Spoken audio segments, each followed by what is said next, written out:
first, we need music. Now, what is the purpose of liking? Why must we do it? Why does our soul consume us so to click one little button and we take the mouse into our hands and we move it in such a way to show appreciation, to show a voice, to show the world that we are not just numbers, but people? So I want you to grab that mouse and use that index finger for what it was made for. To click one button. Or else.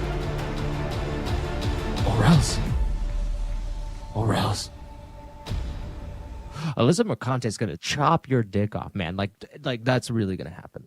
Money, print money, cash, money, well, capitalism, raise a bunch of money, more money, heaps and heaps of money, print money, cash, money, well, capitalism, raise a bunch of money, super chat, money. As salty as the sea, calling us no-code names, SJW screaming, but it's money they blame, burning with envy, they're falling flat, they can't handle the sound of a super chat. Ah, shit! I just got triggered.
Hello, ladies and gentlemen. How are you doing today? I'm doing just fine. How about yourself?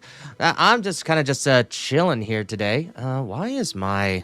Do I need to put this back a little bit? So I'm really, really hot. Maybe I'm just very loud. Who knows? Anyway, I don't know why it's extra sensitive today. That's what he said. Anyway, we're here today. There's lots of stuff going on in the world. So somehow I completely missed it today, or else I would have been streaming earlier. Tim Walz, he testified in front of Congress today. Did not know that was going on.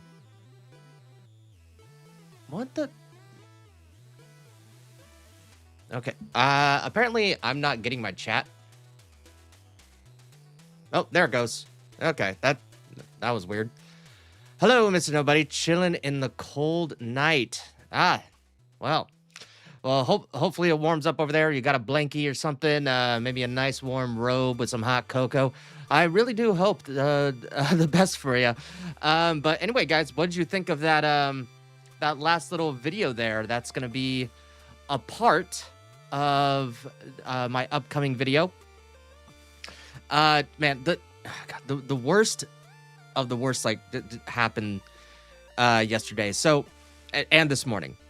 So yesterday I kind of just set up my new way of how I'm going to be doing things. And remember, I just released my Gina Davis video just now, but it's been 95% done for like 2 or 3 months because I'm like, oh, it's not good enough. And then I was like, you know what? I need to get off my high horse and just fucking release the thing. So, and I did it in a very specific way. That I made it, and for all of you that are members, you guys are going to be getting a video kind of like what I'm doing now. But essentially, like over here, like I have a green screen behind me. And speaking of which, what the hell? There we go. God damn it. Can't do anything right around here. There we go. So, and I also have a green screen floor. Now, I use Filmora Wondershare to do all my editing.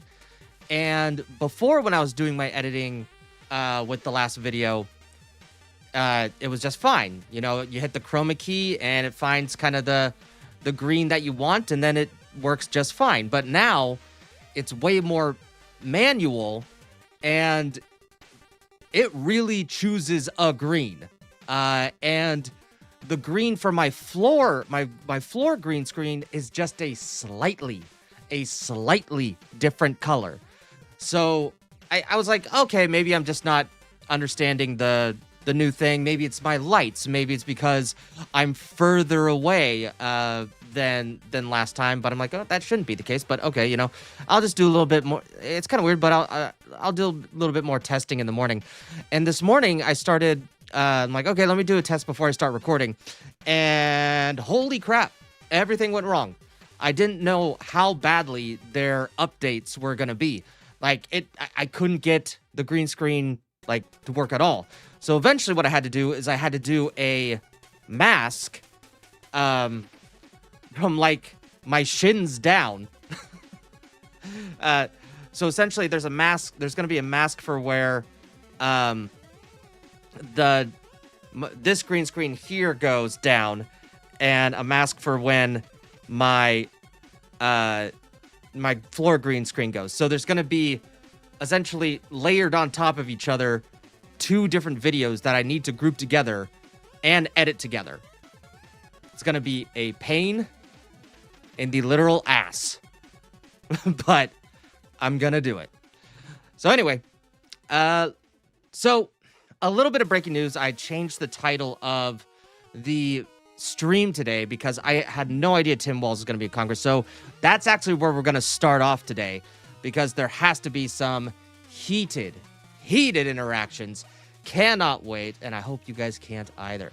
Anyway, here we go. All right. So right now, let's see here. So this is apparently a heated exchange between Representative Nancy Mace and Tim Walz. Let's see here. Chair now recognizes Ms. Mace from South Carolina. Thank you, Mr. Chairman, and good morning, gentlemen. Thank you for being here today. Governor Walz and Attorney General Ellison, you have presided over one of the worst government fraud scandals in American just jumping history. right into it. This was money intended to feed hungry children, help kids with autism, provide food and shelter and health care to the needy, and more. You both allowed billions in these American taxpayer dollars to be pillaged and plundered by Somali pirates. You knew this was happening, you chose to do nothing about it, and in some cases, you even enabled it. Attorney General Ellison, you even profited from this fraud by taking campaign donations from these Somalians after pledging to help quash the investigation into them. I find your behavior despicable. Damn. My questions this morning, my first go to Governor Walz, and I hope you learned some lessons from your last hearing with me on the Oversight Committee. Have you learned anything since then? I did, that if I didn't speak up, 2 of my people would be dead, Congresswoman. Whoa! What? That is a loaded answer. Wow. Dude. ICE trying to do their job did not prevent... You can't control people's actions, okay? They were trying to do a job, and they were interfering. No one wanted them to die. ICE people did not want them to die. But they made stupid actions that, 1, interfered, and 2, put people at risk of either being injured or dying. So, what the fuck are you talking about? You're removing all the actions of Rachel Good and something Perry. I forget his name. Petty, Alex Petty or something like that. Dude, you're removing all of their actions. All of them. What the fuck are you talking about? See, this is the time where they go, no. It doesn't matter what their actions were. The message, the ideology, because they were participating in that means it was a good thing for them to do what they were doing.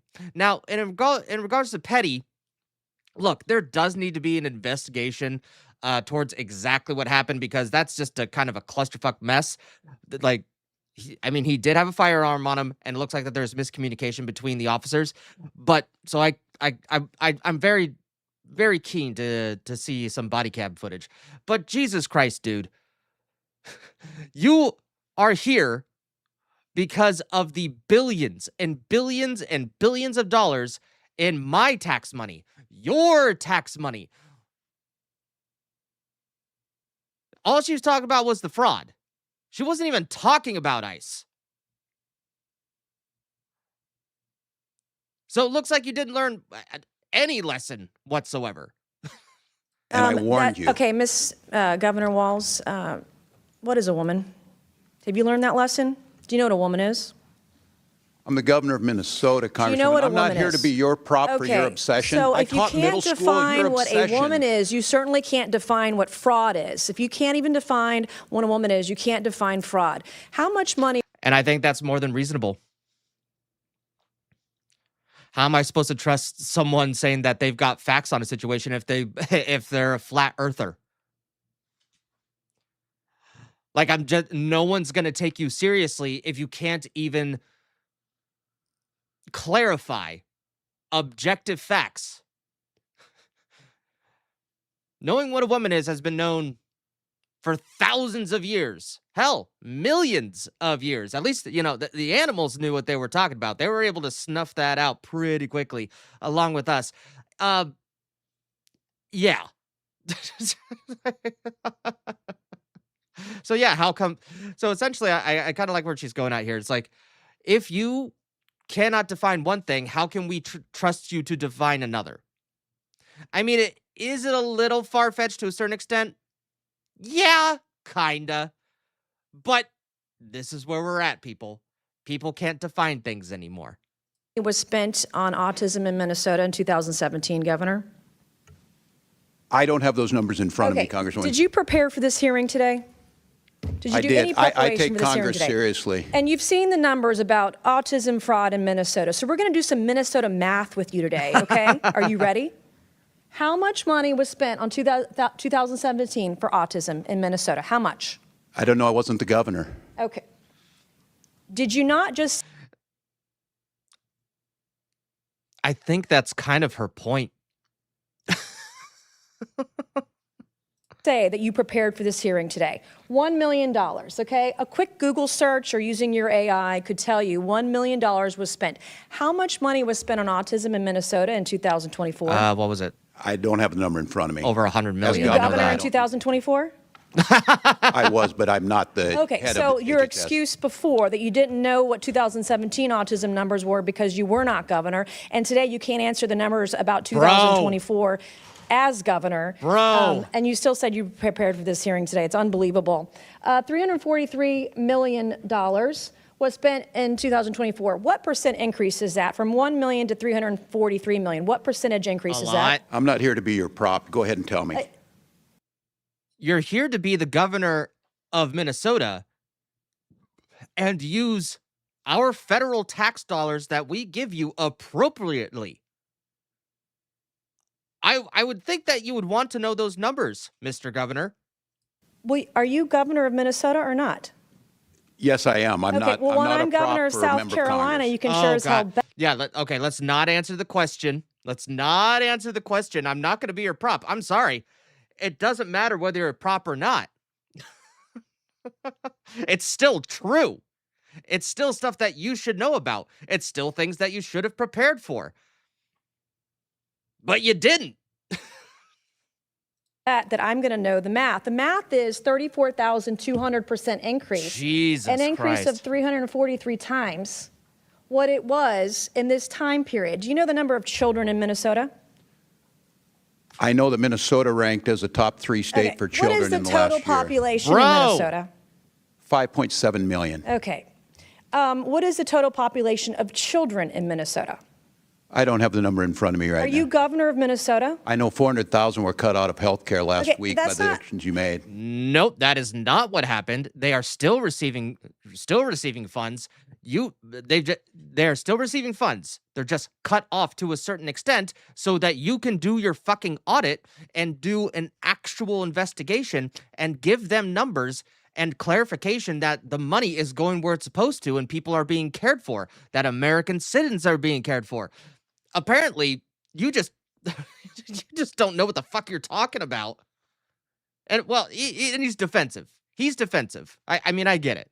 I get being defensive, but you need to be held accountable, man. Buck stops with you. Are you governor of Minnesota?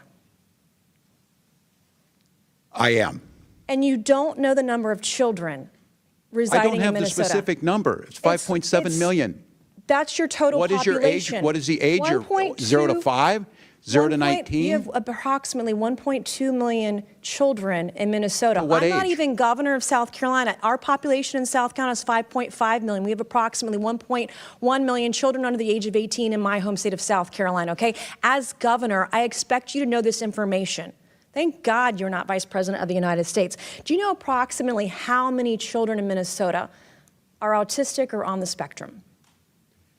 No, I don't have that number. Okay, well, if you take the CDC's roughly 1 in 36 kids are on the spectrum, we're talking about approximately 33,000 kids. In South Carolina, it's about 31,000 or so. What is, do you know what this is per child, spending-wise, in the fraud for autistic kids in Minnesota? I'd like to know the before and after 2017, 2024. Again, I'm not here to be your prop. Go ahead and tell us. Is doing Minnesota math a prop? This is math. We're talking about fraud. Minnesota ranks at the top. Where does South Carolina rank? We're talking about money. Where does South Carolina children rank on health? Doesn't These matter. are my questions for you. It doesn't go the other way around unless we're debating on the debate stage. And we're not. If you're asking questions about being governor, it does. I'm asking you When you're questions governor, about you can being come and governor tell of me. Minnesota. She is not the governor of Minnesota. She is representing her district. And her district probably wants to know, along with everyone else, why you were spending all this money. How come you didn't catch it? Are you just an idiot or were you in on it? People would like to know. Apparently you don't. Neither do you care. Which you can't answer. This is basic math. And you can't even answer. not Do you here to even be your care prop. about kids in Minnesota? They rank near Do the you top care? in every category. My children.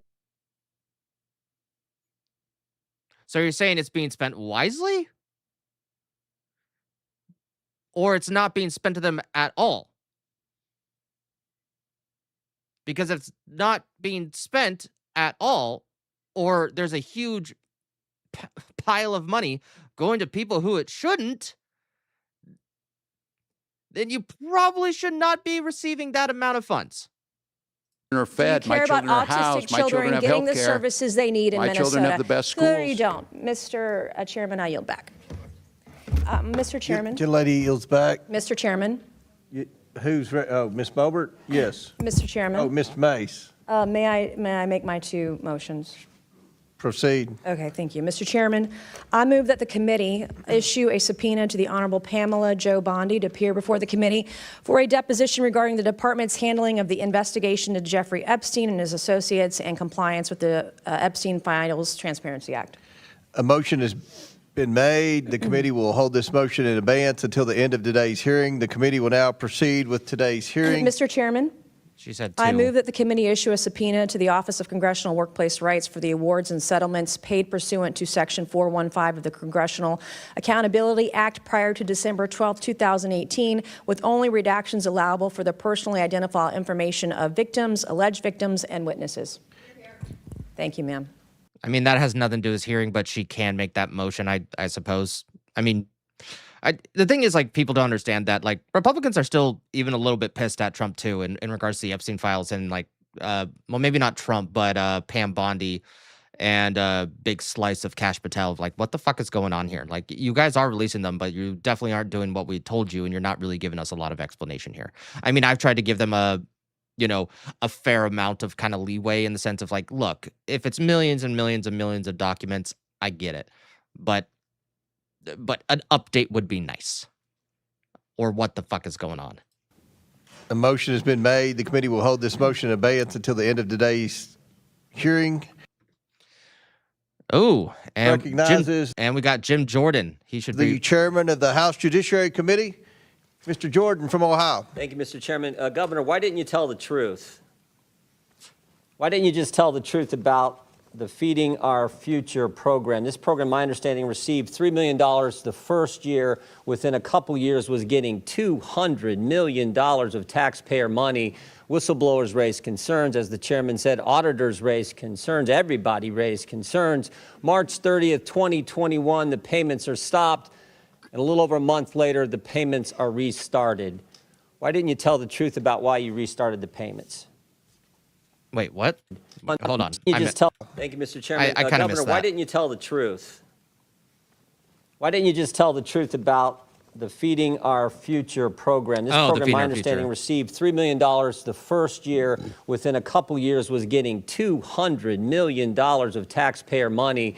Whistleblowers raised concerns. As the chairman said, auditors raised concerns. Everybody raised concerns. March 30th, 2021, the payments are stopped. And a little over a month later, the payments are restarted. Why didn't you tell the truth about why you restarted the payments? I have no idea what he said before. We did tell you. And Feeding Our Future grew because of the pandemic. And I didn't ask that question. I said, why didn't you tell the truth about why you restarted the payments? The payments stopped because there were concerns, obviously, or wouldn't stop the payments. Then they're restarted a month later. What was the reason for restarting the payments? My understanding was the agency believed that the court had required them to make those payments. And that was false, wasn't it? You repeated that. You said that, didn't you? You said that's why the reason. You said the reason you restarted is because the court ordered you to do so. Is that right? I don't believe that is settled yet, to the best of my knowledge. Well, I think it is, because the court did something that I don't know if I've ever seen it. They issued a statement saying you were wrong in what you were saying. This is from the court. It says, Feeding Our Future versus Minnesota Department of Education, correcting reports and statements by Governor Tim Walz concerning orders issued by the court. That's a lie. Here's what the judge says. Governor Tim Walz told the media that the Minnesota Department of Education attempted in payments to FOF because of possible fraud, but that Judge Guthman ordered payments to continue in April 2021. Next sentence. That is false. So Tim Walz is the kind of guy that seems that when he's panicking, he'll just take any lane to get out of it, whether he knows the answer or not. Like, that's kind of one of the issues that I think that we have in this society, is that everyone wants to have an opinion. Like, yeah, I'm streaming right now. My part-time job is to have an opinion, but everyone has one. But you have to be willing to say, I don't know. I mean, if you ever watch any of Asmongold's videos or his streams, he says, I don't know, all the time. He goes, like, he'll read chat, they'll say something, I don't know about that, and then he just goes on with his day. He's like, well, I don't know about that, but this is what I'm saying. But yeah, I think that's the kind of guy Tim Walz is. He said something that wasn't true. He further states this, Judge Guthman, the court says this, Judge Guthman never ordered the Department of Education to resume payments to Feeding Our Future in April 2021 or at any other time. So I want to know, why didn't you tell the truth? Congressman, the attorneys at the Department of Education interpreted that differently. Both of those judges are no longer on the bench, and I think that interpretation. The very first sentence, the first 7 words. This is not some unnamed source talking to the New York Times. This is not some anonymous source talking to whatever your Minnesota Star Tribune or whatever your paper is. This is the court speaking. First sentence, first 7 words. Due to inaccurate statements by the governor, Ramsey County District Court judge has issued and authorized this following news release. That's pretty straightforward. So the court's lying? I can't tell you, Congressman, but the Well, interpretation somebody's was lying. Somebody's lying because you can't say the court ordered you to restart the payments, and then the court says we didn't order you to restart the payments. So either you're lying or the court's lying. And I'm just asking you, which one is it? I just simply know what the attorneys at the agency believed, that it was a misinterpretation. Could And it I would be- note that those Could it payments. be you were trying to hide behind the court, Governor? A misinterpretation of what? That's what I want to know. Where's the misinterpretation? I'm very curious, Mr. Walz.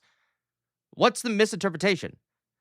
Look, if someone in your office was able to somehow continue the payments, that's another thing. Then they need to be held liable and potentially arrested, at least fired. But are you just this incompetent? Could that maybe be the reason why you issued the statements you did and why the court had to do something you never see done before? They issue a press statement saying you're wrong. The governor is wrong.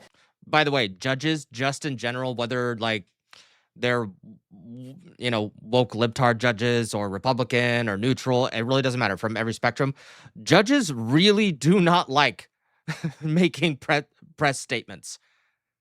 That is not their job.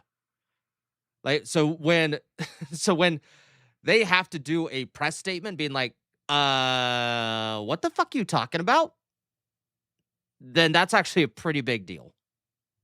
His statement is, their words, not mine, false. Could that be the reason? That was not the interpretation of the attorneys. And court work, you can appeal those, Congressman, as you well know. I'm sure Is it all about politics, Governor? No, it's about taking care of our people, which Yeah, Minnesota these does programs better go than from anyone $3 else. million. The behavioral intervention program went from $3 million to $400 million in 5 years. The housing stabilization went from $2.6 million to $104 million. The integrated community supports went from $4.6 million. Look, I do understand how shit got really expensive with COVID, and a lot of people took advantage of that. Either way, it was going to get expensive.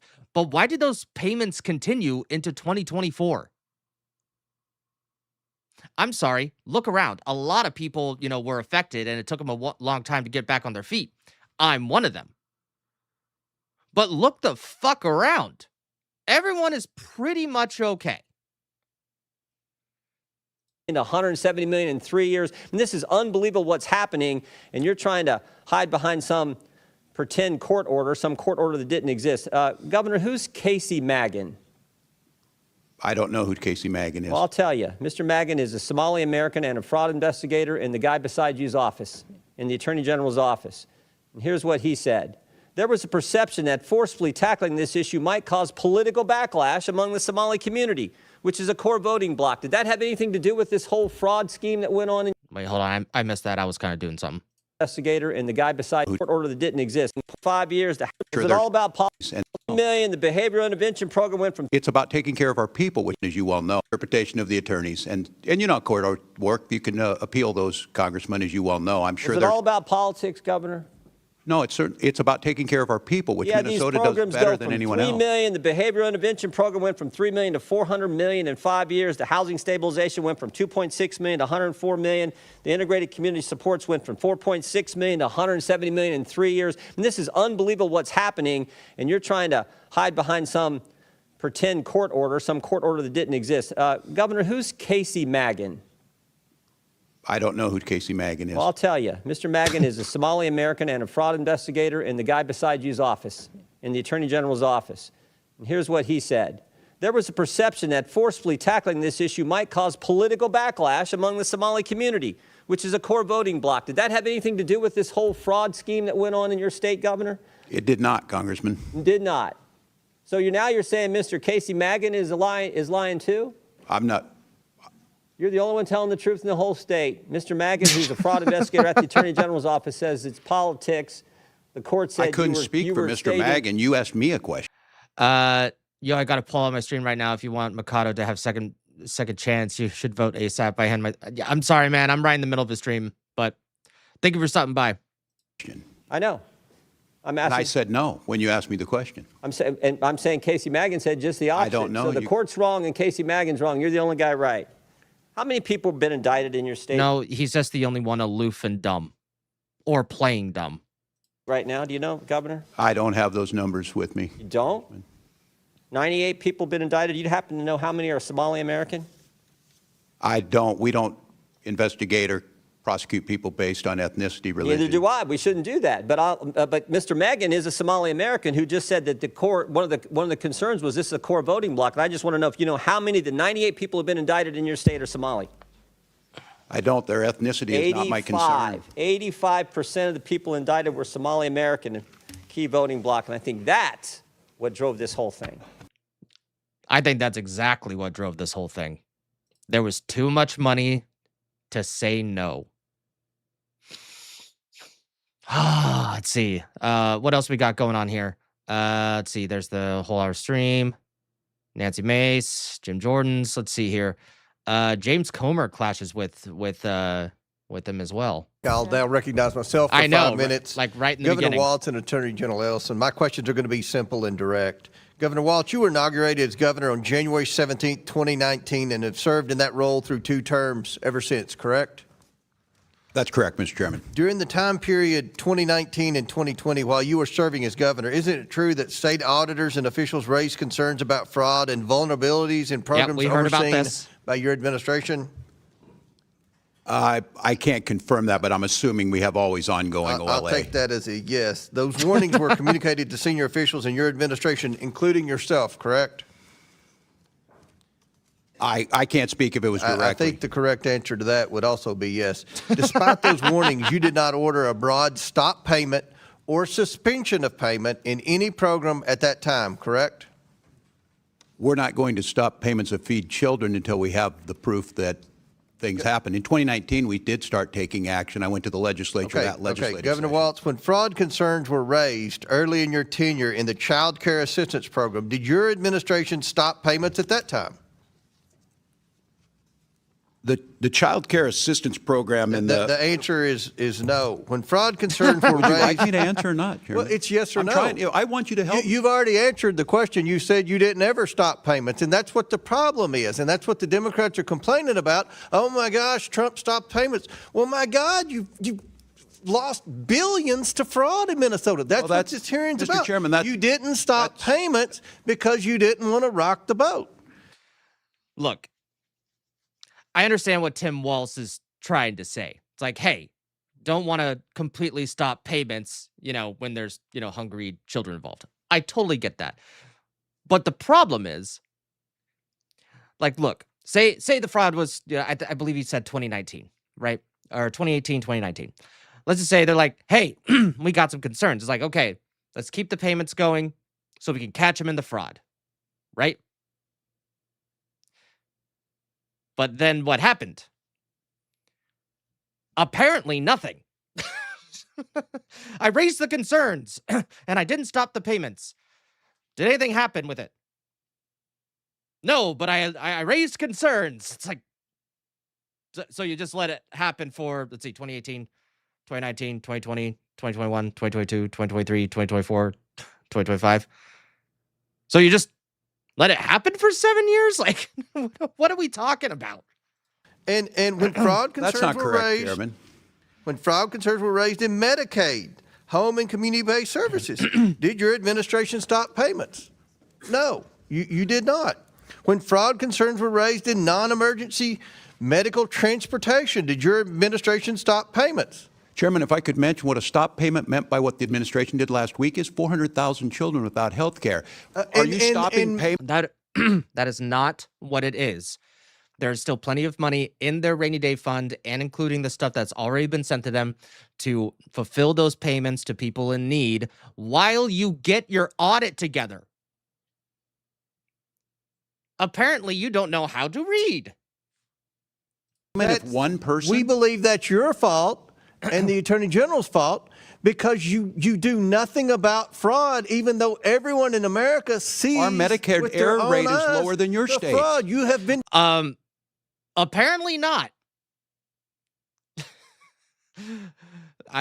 Dude, Tim, grow a brain.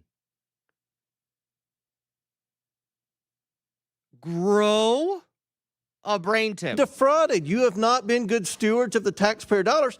And The Democrat position is, well, keep the money flowing. The American taxpayers have had enough. I think that's a fair uncharacterization. They want their taxpayer dollars spent wisely. We all support social programs. That's not a fair to the vulnerable, characterization. but if you're going to waste the money to fraudsters, then we have to stop and recalculate. We're not. We're putting them in jail when we can, Chairman. And some of these programs are crafted in such a way that there's a procedure to follow. And I'm with you. $1 is too much. I don't think there's a lot of difference here if you want to help us get at this. The question is it a sledgehammer? Is it a scalpel?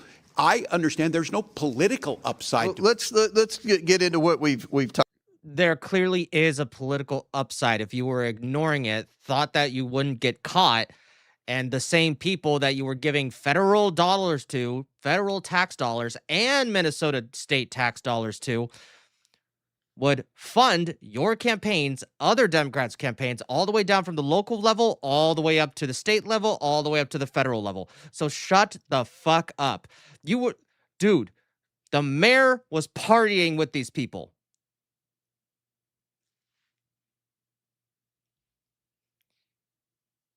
And apparently, Omar was going to the restaurants, which was part of the same building where one of those daycare teachers were.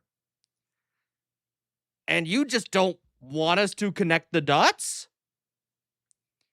Or at least give a reasonable explanation? You've had months to prepare for this hearing, sir. Nancy Mace asked you, are you the governor of Minnesota? Well, you probably should have been a little bit more prepared. Especially when it's about money. Moose steaks. Maybe they're being watched like honeypots to gather more intel. Ooh. Think there's some dirt on Mr. Walz here other than the, enormous amounts of fraud? Oh. Now I'm listening. You eventually did pause payments in certain programs, but that wasn't until late 2025 after the federal government stepped in. Is that correct? Yep. I don't think that's a fair characterization of stepped in. We've been partners in this and working on them, but let's move on. Dude, you were I know this is a completely separate topic, but it's also not. People under your administration were in the chat groups of people trying to interfere with ICE. You were telling officers to not collaborate. You were telling local police officers to not collaborate with ICE agents. And you're saying, oh, it was all kumbaya. It's been collaborative the entire time. Oh, Jesus Christ. Give me a fucking break. Grow a brain. Or don't leave your mind so open that your brain falls out. But clearly it already has. And that decision occurred only after large-scale fraud had already taken place for years. Now, Governor Walz, employees inside state agencies raised concerns about fraud and improper payments for years. Is that correct? Yep. inside agencies, we've been prosecuting them for years. Yes. But they have raised concern. Agencies have raised concern about fraud in Minnesota, correct? For Each years. of those, yes, when they do and they're prosecuted. Some Yes. of those employees faced retaliation after raising those concerns. Is that correct? That is not correct, Chairman. Oh, I would like to hear this. I would definitely like to hear this. Okay. Minnesota has strong whistleblower protections. Attorney General Ellison, you are the chief legal officer of the state of Minnesota, correct? Yes. Your office advises agencies on compliance with federal and state law, correct? Yes. Retaliation against whistleblowers reporting fraud is unlawful, correct? That is right. At any point during your tenure, did you tell state agencies to stop payments due to credible fraud allegations, yes or no? Sir, we prosecuted over 300 people in the Medicaid fraud area. 300, I would predict is a drop in the bucket, but you've never said to stop payments. That's it's one of the highest rates in the country, sir. Well, you have one of the highest fraud rates in the country in Minnesota. That's not true. And my office does. Well, for now, you have one of the highest fraud rates in the United States. Wait till we get to California and New York, guys. Wait till we get to California and New York. Doesn't have the authority to do a stop payment. We prosecute criminals when they're presented us by the agency. So the answer is no, unfortunately. No one's ever from your office said to stop payments until we can get the fraud under control. So to summarize, you both knew about fraud, risk, and payments continued. Our investigation has shown that whistleblowers who were alerted about the widespread fraud were ignored, sidelined, and even retaliated against. The thing is, let's just say the payments were continuing. Why weren't you sending people to the suspicious payments, being like, oh, this is fraudulent, then shutting those down one at a time? Nick Shirley found like over $100 million worth of fraud in what, a day or two? Just by knocking on a door and asking a question? What, you don't think what? Let's see. Let's just say hypothetically we had 2 people every day getting paid $50,000 to $60,000 a year. And what? Okay, let's see here. We're looking at, roughly $26 to $30 an hour for 2 people. So for 2 days, we couldn't spend like a week, maybe a few $1,000s to save hundreds of millions, if not billions of dollars. And while still continue to make payments to the people that are not fraudulent? No, we were investigating, but you weren't doing anything. You got your magnifying glass and you're just like, oh, look at him. Look at him. Oh, see, I see him. Aren't you going to do anything about it? Oh, but, well, hold on, not yet, but I see him. But you're not going to do anything. No, well, just not yet. What is that person doing in your pocket? Oh, nothing. Is there green sticking out? No, don't worry about it. Like, fucking A. Only after federal authorities ultimately stepped in did you take any action. It's not this committee's responsibility to decide guilt or dole out punishment. But it's clear there was a massive failure of oversight and, quite frankly, a failure of leadership. If Tim Walz just has said that, like, dude, there was a huge oversight. This is my bad. We're going to take a look into this and make sure that to make it right, dude. And then follow up on that action. You win. Sure, you'll get a little bit of a stigma, but if you fix it, then you win. I don't know how. I do not understand how hard that is to do. Okay, we got Virginia Fox with Tim Walz here. She a foxy little lady? Chair recognizes Dr. Fox from North Carolina. Thank you, Mr. Chairman, and I thank our witnesses for being here. Governor, you've reminded people that you were here last June. At that time, I reminded you that the Feeding Our Future scam made Minnesota ground zero for the largest COVID-19 fraud scheme in the nation. $250 million in federal taxpayer funds were taken out of the mouths of hungry children, and as the FBI noted, they were, quote, funneled into luxury homes, cars, and lavish lifestyles while families struggled. You assured me then that you wholeheartedly supported the federal government's effort to bring those responsible to justice. I appreciate your sentiment, but a person's actions matter more than their words. Governor Walz, when did you first become aware of the fraud in Feeding Our Future? A specific date, please. Well, Congressman, it's good to see you. And having served in your job for 12 years, I can tell you my job is a little different as governor. For 7 years, I take a lot of meetings.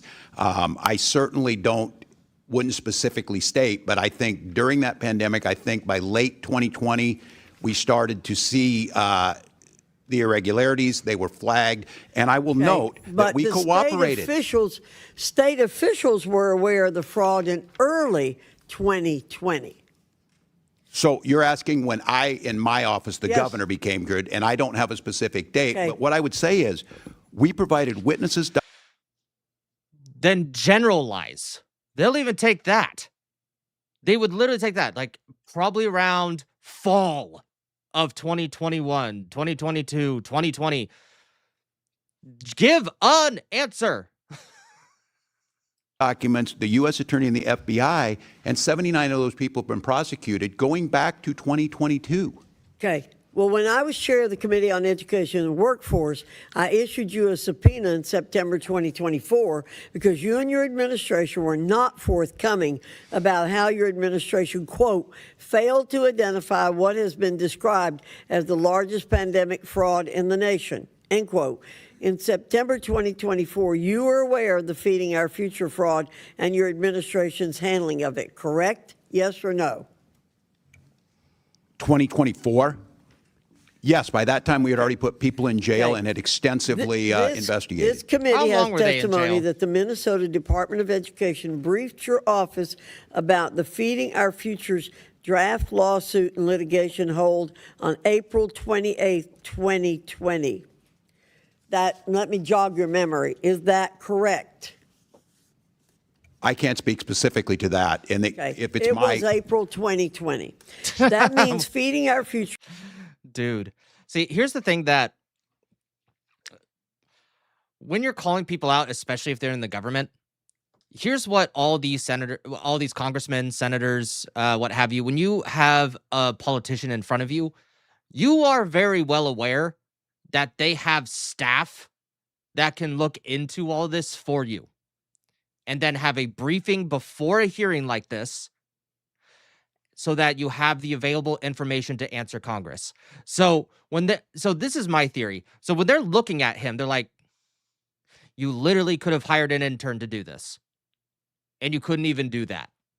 See, that's the subtle thing that I think is like going on in these hearings. Like, are you this incompetent? Is your staff that incompetent? Let's find out. Received a total of over $200 million in federal funds after you and your administration knew about the fraud concerns. Why didn't you stop sending money to Feeding Our Future as soon as the fraud concerns were raised? Congressman is following the program. We notified USGA under the Trump administration's first term. We notified them too because it's a program administered out of USDA, and they were working to work through the process. Eventually, didn't you say you were fearful of political retaliation? No, from I the never said any FOF such founder? thing. I never said any such thing. Well, that's what we understood. You were afraid of political retaliation. So, given the size and scope of the Feeding Our Future's fraud, I think you and your administration would have been on high alert looking for additional fraud in the state. But after seeing the handling of Feeding Our Futures and its $250 million in fraud, it came as no surprise to learn that even more staggering amounts of fraud, estimated at up to $9 billion, were uncovered in the Child Care Assistance Program, the Minnesota Medicaid program, and other programs. How could you allow such massive fraud schemes in your state to get to this point? Congress. Well, the thing is, that was just a drop in the bucket. Feeding Our Future? Dude, we got so many other fraud scams going. It's okay if one goes under. Why look into all the others? We don't have to. When we don't see anything by 9 million, local press and everyone reports it about 300 million. But as I've said, if it's $1, it's too much. But we started in 2019 putting anti-fraud programs forward. After Feeding Our Future, we started going through and making sure every program had the integrity in it that it needed. Bullshit. Bullshit. Bullshit. Man, I need like a bullshit like sound effect, because bullshit needed, and that's why you see convictions. That's why you see these why programs did going it forward. take nearly 7 years Exactly. for you to get engaged to stop the fraud? 7 years. We started in 2019. We started in 2019, but the Feed the Future thing, well, I mean, that took us a couple of years to actually stop and investigate. It's like, dude. Look, you can disagree with Trump's policies, but what you can't disagree on is that his people actually do shit for you to complain about. And you just do nothing. Congresswoman, it may be a surprise. No, wait. No. Good. Literally, he is a do nothing governor. Hey, police officers, can you help out with the crowd control and ICE situations? No, police officers.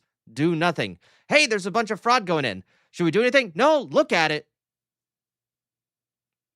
for 7 years, but do nothing. Oh, a YouTuber exposes Somali fraud all across just one city, apparently going across the entirety of the state. The federal government is breathing down our ass. What should we do, Governor? Do nothing. Call the reporter racist.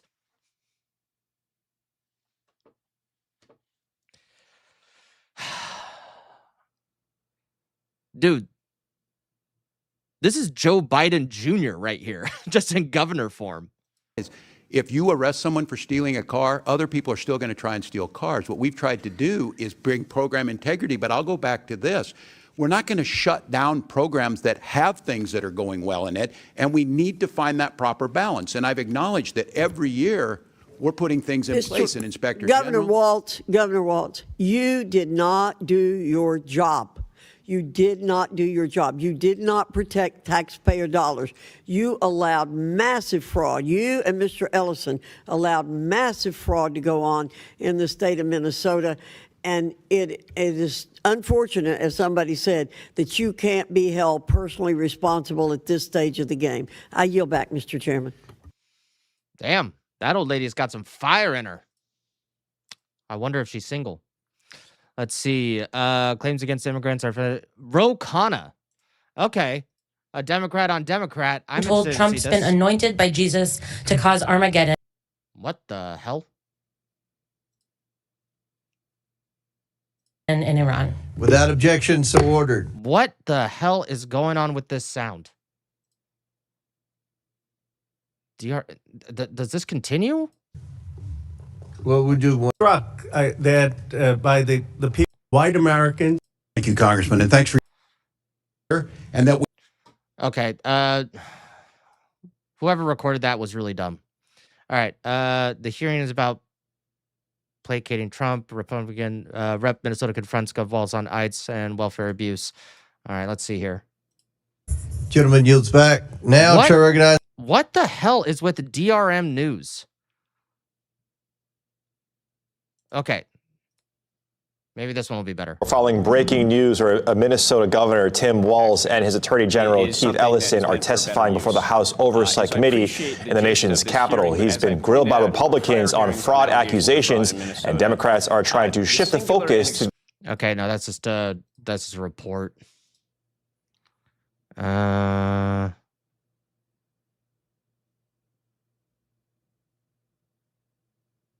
All right, let's see this one. Gentlelady yields back. Chair now recognizes Mr. Christian Morte. What the hell is going on with that sound? Do we need to...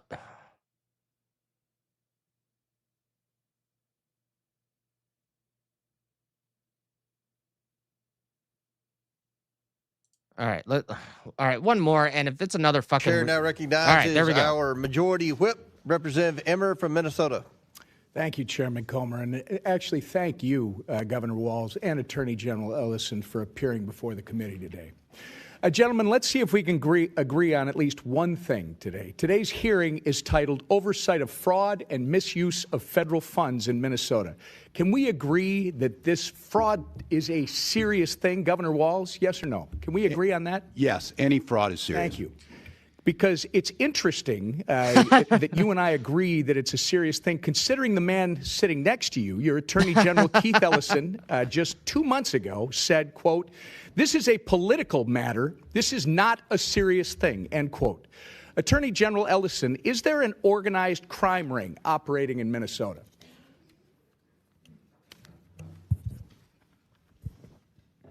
I'll answer for you, sir. Governor Walz believes there is an active crime ring in our state. In October, the governor said, quote, "We've got an organized crime ring in Minnesota. I think it's been going on for years."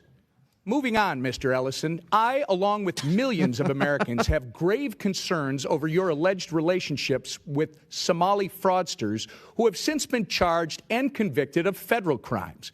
I'm sure you are aware that over 90% of the defendants charged in the Feeding Our Future fraud case are of Somali descent. In fact, you have personal knowledge of these people. There's a 54-minute audio tape of your meeting with these criminals in December of 2021. And during your meeting, they complained to you about increased scrutiny of their nonprofits, and you told them, quote, "Of course I'm here to help," end quote. It's on the internet. Anyone can listen. It's to on the you internet, say guys. that. Don't worry. Since then, you claim you were not aware of their crimes in the $250 million Feeding Our Future scheme, the largest pandemic fraud case in the nation. But just weeks after your December 2021 meeting, the FBI executed search warrants that you never would have requested in the Feeding Our Future fraud investigation. Now let's fast forward to September of 2022. Because he may have been getting that money. 2022, 10 months after you met with the Somali fraudsters. Your office issued a press release stating, quote, "Minnesota Attorney General Keith Ellison and his office have been deeply involved for 2 years in holding Feeding Our Future accountable." And interesting. quote. So according to your office, sir, you have been deeply involved in the Feeding Our Future case since September of 2020. That actually sounds like you are saying that at the time of your infamous meeting with the Somali fraudsters, you were already aware of the allegations of fraud. Damn. When you had this meeting in December 2021, did you know, sir, about the long-running FBI investigation into Feeding Our Future? Yes or no? Mr. Chairman, Mr. Representative Emmer. Reclaiming my time. When did you personally become aware of the FBI investigation? That's all I'm asking. Representative Emmer, as you know, I have addressed this issue many times. All right. Reclaiming my time. In that same meeting with the fraudsters, Mr. Attorney General, you took aim at the Minnesota Department of Education. You stated... Fuck you. You're clearly not going to answer my question. I'm moving on. ...that the Minnesota Department of Education had fought the nonprofit in very disgusting ways, in a very racist, xenophobic, and Islamophobic manner. You actually asked for the names of all these folks who are just hung up and offered to call the Minnesota Department of Education to, quote, demand some explanations. We now know that when you made these comments, the Biden DOJ was working with the Minnesota Department of Education and that their work exposed the massive fraud ring. Pretty bad look for you, sir. Either you were oblivious to what was going on under your nose, or worse, you were trying to obstruct the work of the Minnesota Department of Education.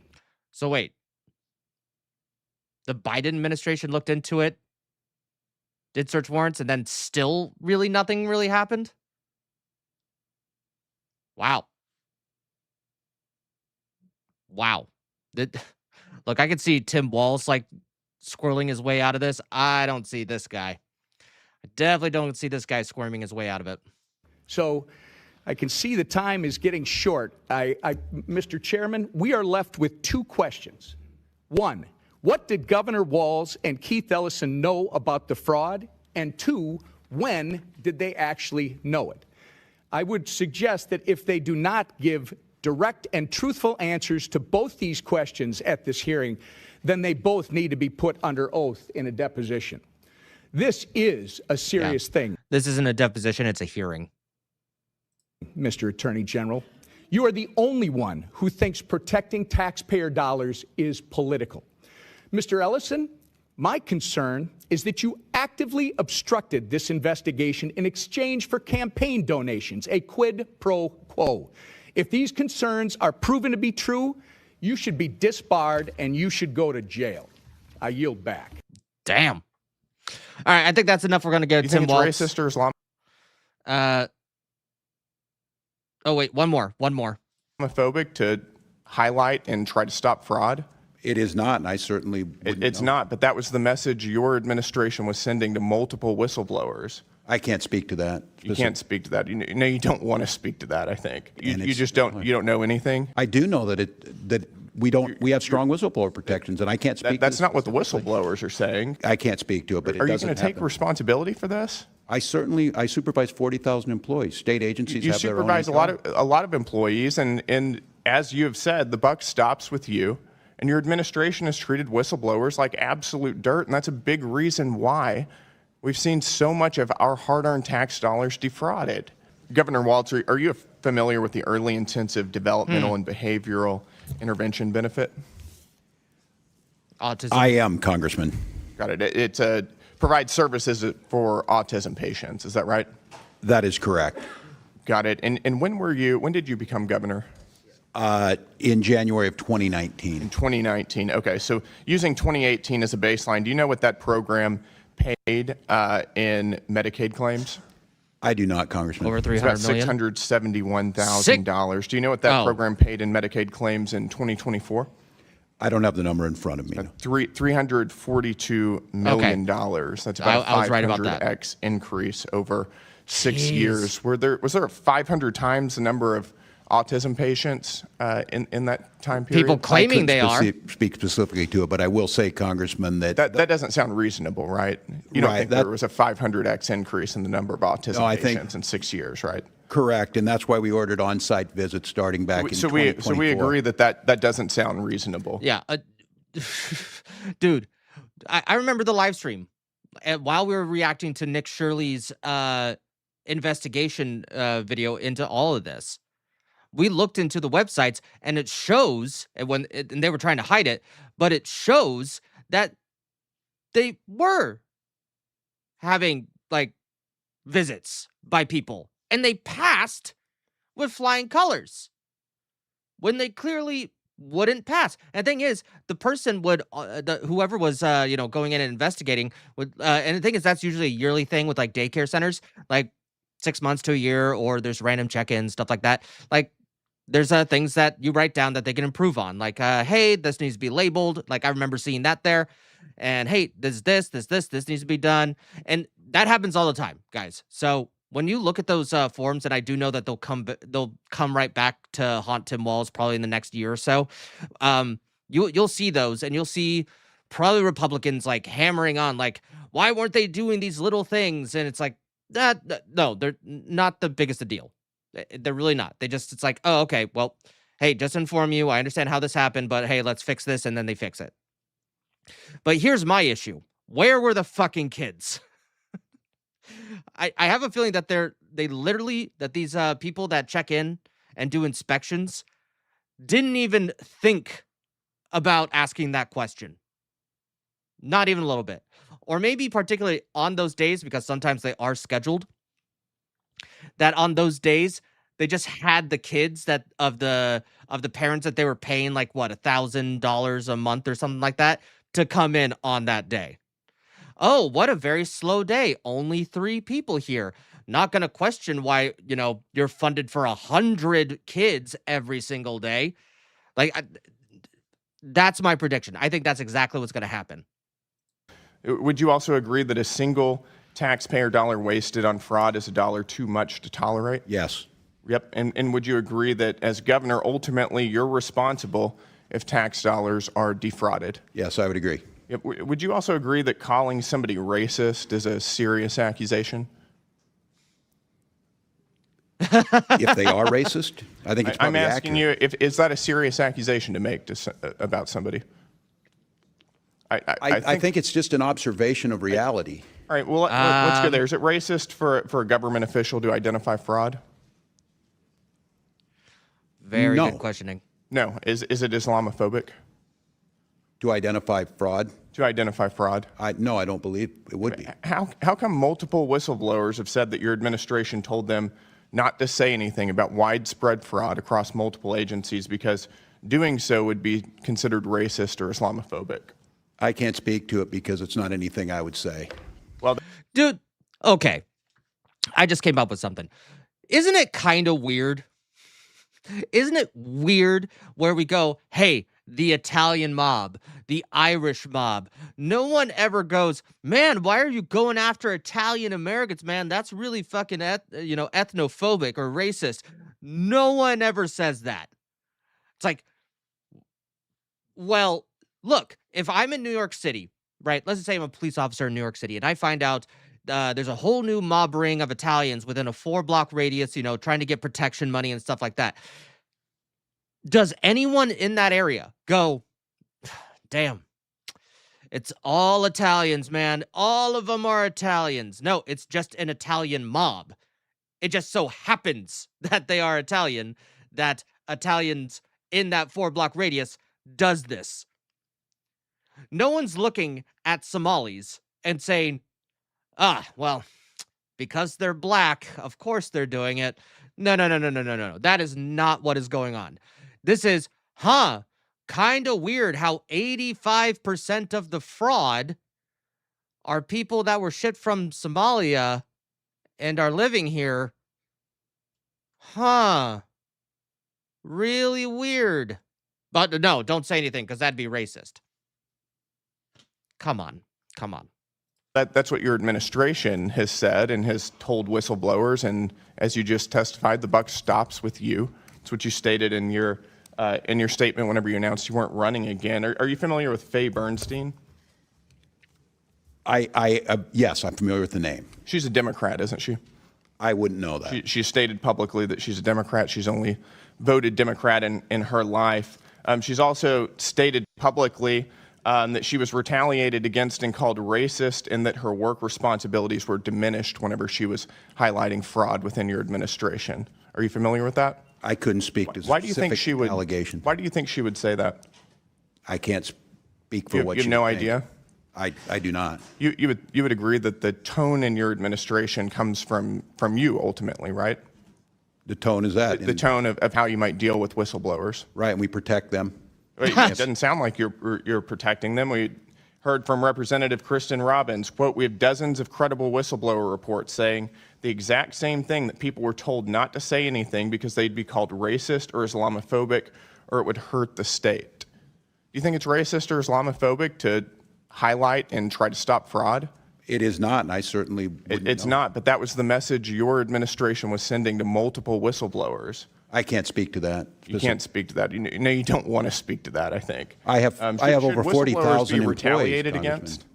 Pardon me? Do you think whistleblowers should be retaliated against? Absolutely not. They have strong protections in Minnesota and lots of paths. And the paths go for the OLA. That's not what we're hearing from whistleblowers. Faye Bernstein, who, again, has stated that she is a Democrat, she's only ever voted Democrat, says that she doesn't was matter whether subjected she's to, quote, Democrat or a smear Republican. campaign for trying to make leadership aware of illegal contracting practices.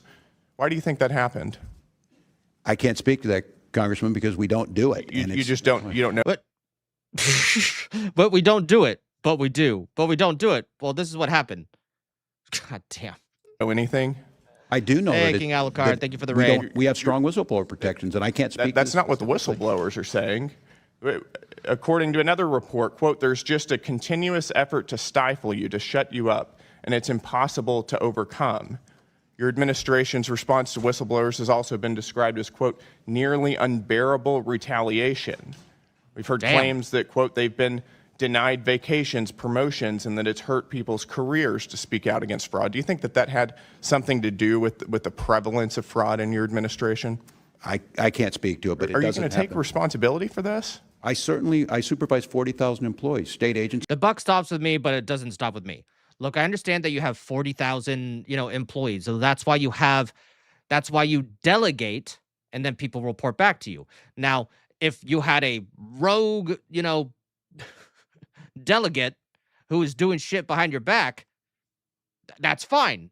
Investigate him. Throw him in jail. Fine him. Do something. Fire. Just something dark side. But don't say, I hate this. No, I wasn't aware of it. No, the buck stops with me. But I have 40, mixed messaging all over the place. Either he's just dumb. Look, at this point, I don't know whether he's dumb or was in on it. But either way, whether he was in on it or not, he is still dumb regardless. He does not understand what he is saying. He does not understand how it's coming off. Even a little bit. You supervise a lot of employees, and as you have said, the buck stops with you, and your administration has treated whistleblowers like absolute dirt, and that's a big reason why we've seen so much of our hard-earned tax dollars defrauded. Look, Congressman, I told you we have strong protections. We have an Office of This committee has Legislative spoken Auditor. to nearly 30 whistleblowers, and they most came of which to are current employees in your administration who have intimate knowledge of what's been going on, who have all stated that they've faced retaliation for calling out fraud. I'd like to see those emails. I can't speak to them what they felt. My time is up. I yield back. First of all, Governor Walz. Oh, we got a part two. When did your administration first become aware that fraud risks were escalating in Minnesota's child care assistance program. You were kind of an outlier in the whole country. Well, thank you, Congressman. This dates I don't back think it's to going to be an about outlier for long. 2012 that the action has been being taken. And as I stated earlier, on our first days in office, we started taking action. I would ask if I could on this, anything that Governor Walker did, I would appreciate if you would show us what those actions were. We're more than happy to implement them, and that's what we've started over the last... No, this wasn't my fault. It could have possibly been the previous administration's fault, the previous governor administration. Don't look at me. See how dumb I am? I'm too dumb. I'm too dumb to be governor, but people elected me. I have 40,000 people. People probably should trust me because I'm dumb enough to believe them. Of course I am. I am dumb enough to believe them. I am dumb enough to believe... Like, Jesus fucking Christ. 7 years. Reports indicate that some providers continued receiving payments even after the fraud concerns were raised. Was that a decision made by your administration? Nice. And who specifically you feel did not? I can't speak specifically to which those were. Decisions are made at the department level, but I can't speak to what those allegations... Does the department not report to you? You know, a memo? Something? We're told it was still 11% under. Let's just say he's not dumb. Let's just say he's not, even though he clearly is. It sounds like this dude had no control over his own administration. None. He had no idea what was going on. This is one of those, hey, Tim, you're doing a great job, buddy. You're doing good, but look that way. Ooh, a piece of candy. See, there's a piece of candy over there, Mr. Tim. Yes, you are the governor. Yes, you are. Yes, you are the governor. Just look over there while we get the whip out on these whistleblowers here. Like, that's kind of what this sounds like. Your administration. When fraud indicators appear in a program funded by federal taxpayers, do you believe the responsible action is to pause payments until those concerns are investigated? I don't think it's that simple. As I said, these programs provide a really important service in child... See, I understand, but he said this over and over and over again, like, hey, it's not that simple, just to pause them. We need to investigate them first, take action, and stop the bad actors. But you didn't stop the bad actors, dude. They were openly committing fraud. They could have come to your office, laid their dick down, said, hey, that's my fraud. And you would have been like, I wonder what that is. Piece of candy. Like, man, dude. Like, what are we talking about? Care is a critical one. The issue is trying to make sure the legitimate payments are made and that you're stopping fraud. So I don't think in all cases that pausing those payments is the right action. Okay, just in general, I'll say when the fraud percentage reaches 11% in Minnesota, and we got it down under 1% in Wisconsin, I think it's a cause for concern.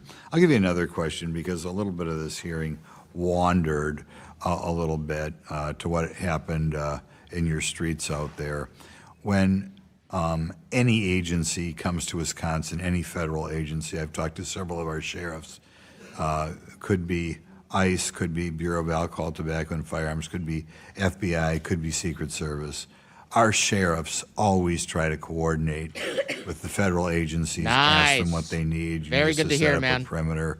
Can we help you by transporting people to the local jail? Do you just want some squad cars parked around to presumably keep troublemakers at bay? That was not done in Minnesota like it's routinely done in fact, they were told not to help whatsoever by local government, which is ridiculous. I don't think that's a correct characterization. I think Tom Homan indicated that those things do happen. Well, now they do after he got there. Does this guy not know how time works? And have been happening. During the time in which you had the serious riots or whatever you want to call them in Minnesota, I believe that you did not reach out for your state law enforcement to help out federal law enforcement, in part because you're a sanctuary state. And that is incorrect. Tom Homan indicated we are not. I don't know what to tell you, Congressman. Well, you sure acted like one and almost continue to act like one to some degree. Hell, one of the people that work under you almost directly was in the WhatsApp chats or the Signal chats or whatever. Like what wasn't it the deputy governor that was doing this, or like your lead staffer or some shit like that? Like people in your administration were coordinating in these group chats. And we expect you, not to be involved in something. Like, dude, give us some fucking answers. Yeah, I agree. I forget which representative was, but this guy needs to be deposed. He needs to be deposed. This is just a hearing. He needs to be deposed. We did. We want to cooperate. That's not what you saw on the streets. Right. We did not see cooperation. You saw ICE agents shooting people in the head. You saw little children being drug out. You saw ICE agents indiscriminately throwing smoke grenades. And I think what the world saw... Indiscriminately. So these people were doing nothing wrong. They weren't interfering whatsoever into these ICE operations. They were doing nothing. They weren't blocking the street. They weren't getting in front of police officers. They weren't shoving them. They were doing all those things. They were prohibiting them from doing their job, which is very different than a protest. God, this guy, this is what happens when an ideology takes over, man. Because the ideology is bigger than the person's actions. Or they'll just dismiss it as like, it was in honor of, oh my God, holy shit, it's just Islam. It's just Islam. Yes, we understand. Dude, one of them could have been, a self-deletion detonator, right? And I have a feeling that Tim Walz would be like, well, he was doing the right thing for what he believed. Like, I don't know if he would specifically say that, but I have a feeling that he would think it. Was peaceful resistance and a defense of their neighbors. So this is not about immigration reform. This was about an untrained force that came in, not with the intention of immigration. Wait, Moose Sticks, are you in Minnesota?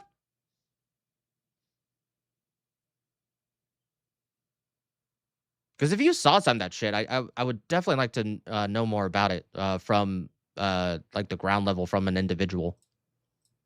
I would say that you did not have the interaction between local law enforcement and federal agencies that is routinely seen around the country. Thank you. All right, we're going to move on from Tim Walz. I'm done bullying him.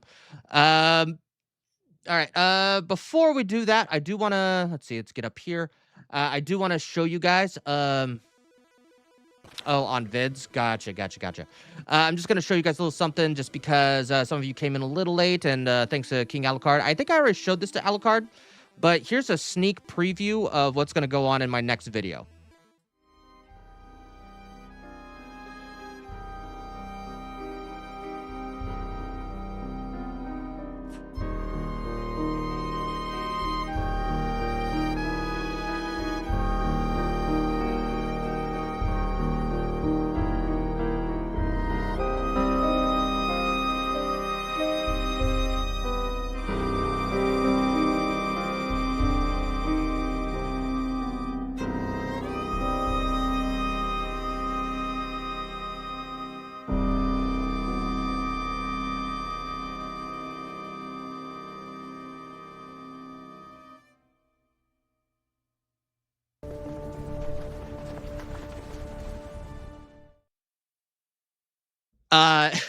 Actually, Jay Viper, when I showed him this, he said, "Oh, getting out smash his basement." No, that is not the case.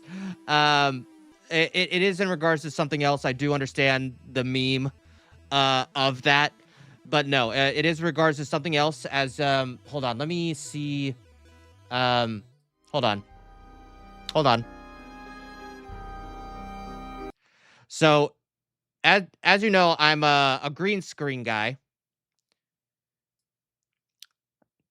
There's definitely going to be something on that green screen. Let's just say that. And the lore is deep. I should get a different sun. Well, hold on.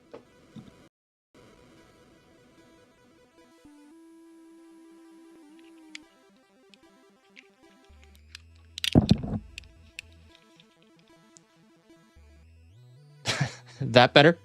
I mean, everything's red now. At least with the blue ones, they're like polarized. These aren't polarized whatsoever. And now you can see where my eyes are looking all the time, and I don't like that. So, I mean, I wanted to find a pair that are red that were polarized, but that are in the style, kind of the steampunk style, but I couldn't find them. But hopefully I'll find someone. I know I have a different pair somewhere around here, but they were also really uncomfortable, and I like the rounded aesthetic. So that's kind of the ones that I go for. Okay, so what's up next? Oh, I saw this right before the stream. Oh, get out of that. I saw this. God damn it. There we go. So I saw this right before the stream. And I was just like, I don't know if this is old or new, but it's still kind of crazy. If you're cis and you won't date trans folks, you're a transphobe. No. I don't see how that has anything to do with anything. Sometimes I don't want to date people because I don't like them. Maybe because of political beliefs. That does not make anyone a transphobe, and I haven't even mentioned genitalia yet. Now, if that made you mad, maybe it's your prejudices that... No. There's a very big difference between prejudice and preference. But clearly, you're not getting laid, and because you're not getting laid, you want to blame all the cis people for you not getting laid. So essentially, trans people that act like this are essentially incels. Am I wrong? I don't think I'm wrong. that you need to probe. No matter the reasons you've got. You are a terrible singer. Just horrible, horrible. You're reducing us to when we disrobe. No, not reducing you to just that. Just, hey, live your life. If you want to be friends, that's cool. Hey, I'll go for a beer, a coffee, whatever. What hell, Go up to group bowling, invite some friends. Whatever you want to do. You're over 18, you can do what you want. I just don't wait.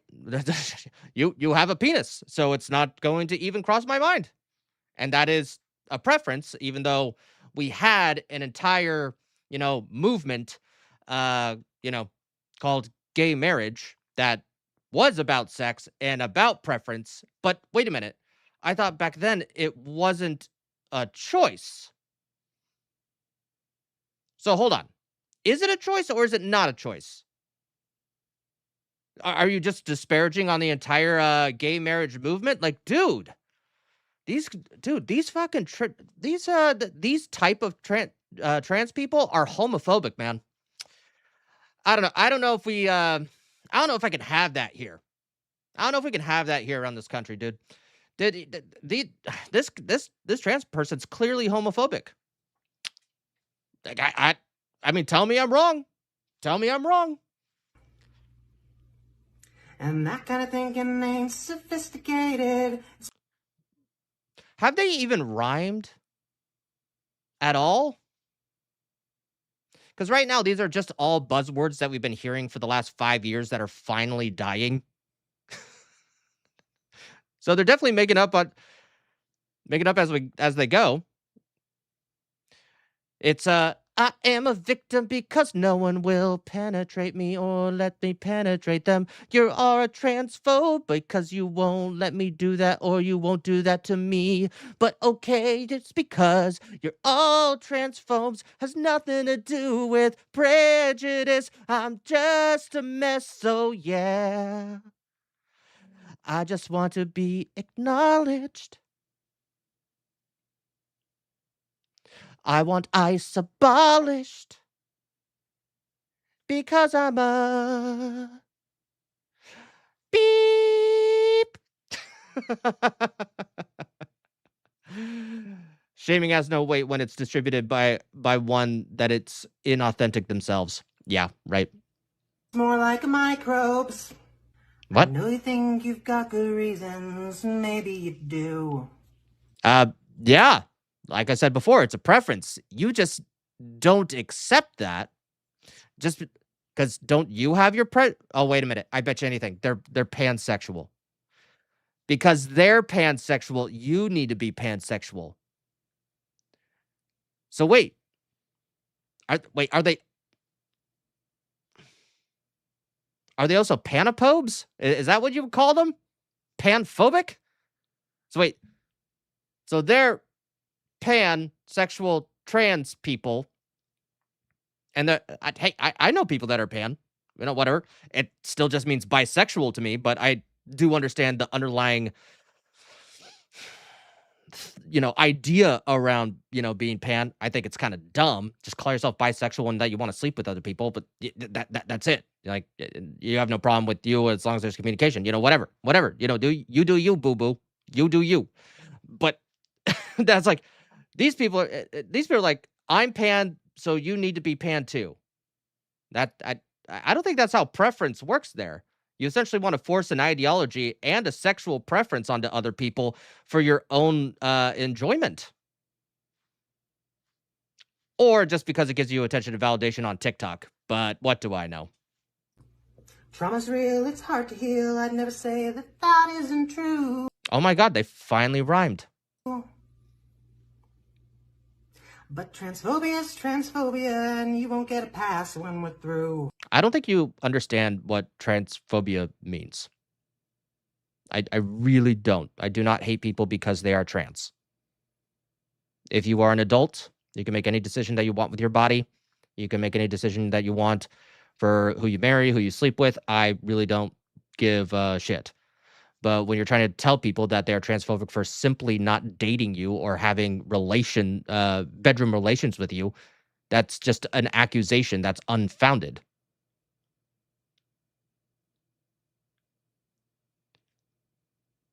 The trans movement has done significantly more damage to LGB more than any Christian ever has. I honestly, like, we really need to get rid of like the alphabet thing, the alphabet mafia. Like, dude, you're just gay. Just say you're gay. It's okay. It's okay that you're gay, ladies and gentlemen. It's okay. Oh, bird hands. We're human beings, not sex organs, cis lesbians. I'm talking to you.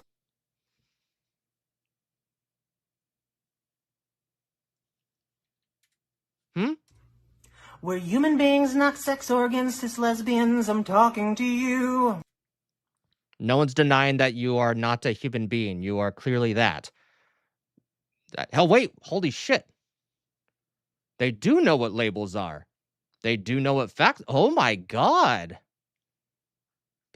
People, we might be getting somewhere. We might be getting somewhere. Well, the thing is, lesbians date other women lesbians. Now, there's a correlation with this.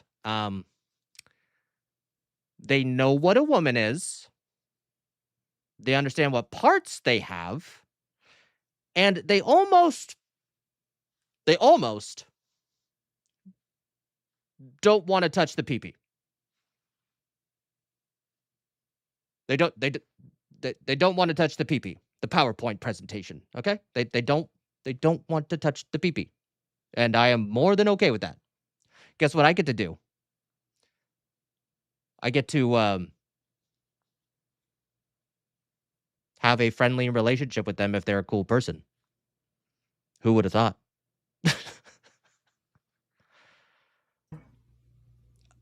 Oh, that's coming up, King. That's coming up.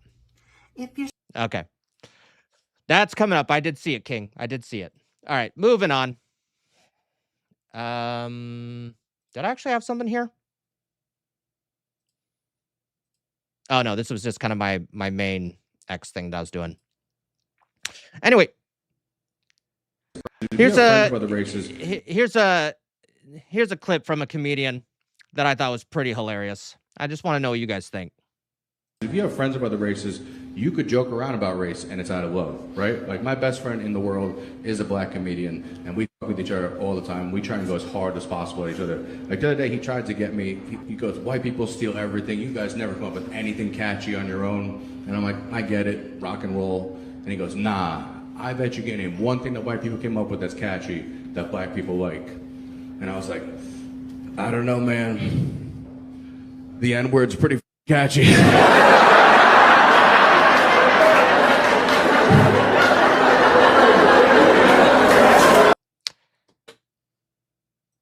Just saying. We started it, and we don't mind that they made it cool. That's all I wanted to say about that. Let's skip around here. All right, we'll skip to Mark Fox. So he made a post today, and I'm guessing this is from a video that he has. King Alucard, if you can actually find mods, if you can find the video that this is referring to, because I believe it's on YouTube. If you could put that in the chat, that would be great. But here is a 30-second clip from that said video where he says, I rarely laugh at my own videos, but this segment cracks me up every time I see it. Ranking in the dough. Seriously, if you have any even remotely popular game and you don't bring it to the PC, you don't bring it to the consoles as you are able, you are just taking straight up cash and boom, leaving it right there on the table. He's absolutely right. Well, let's see. What was it? Okay, I don't know the exact numbers here, but what we got? Ghost of Tsushima did what? 13 million copies on PlayStation, something around there, between 11 and 13, something like that. Oh, you're referring to a different post. Okay, well, all right. I'll take a look into it after this. But like, basically, what PlayStation was doing actually made sense. Hey, it's gonna release on our console first, and then later go to PC. All the people that bought the PlayStation version will either be happy with the PlayStation version, or really hardcore gamers are going to repurchase it on PC. That means that you got the customer twice, not including DLC. And then money. And then all the other people that haven't bought the game yet that were like, no, I don't have a PlayStation, I'll wait for it to come to PC, then you get them too. Let's see, I forget what the number was. Maybe it was like 3. They were mentioning a certain game that sold very well, but it was like 300,000 to 500,000 copies in comparison to like the 11 to 13 million copies that was sold from another game. That is still 300 to 500 more thousand more copies sold. Yeah, Sony's dumb. And the thing is, look, I think we know why. I think we know exactly why Sony is doing this. It's because Steam has their curations. People are allowed to give their own reviews.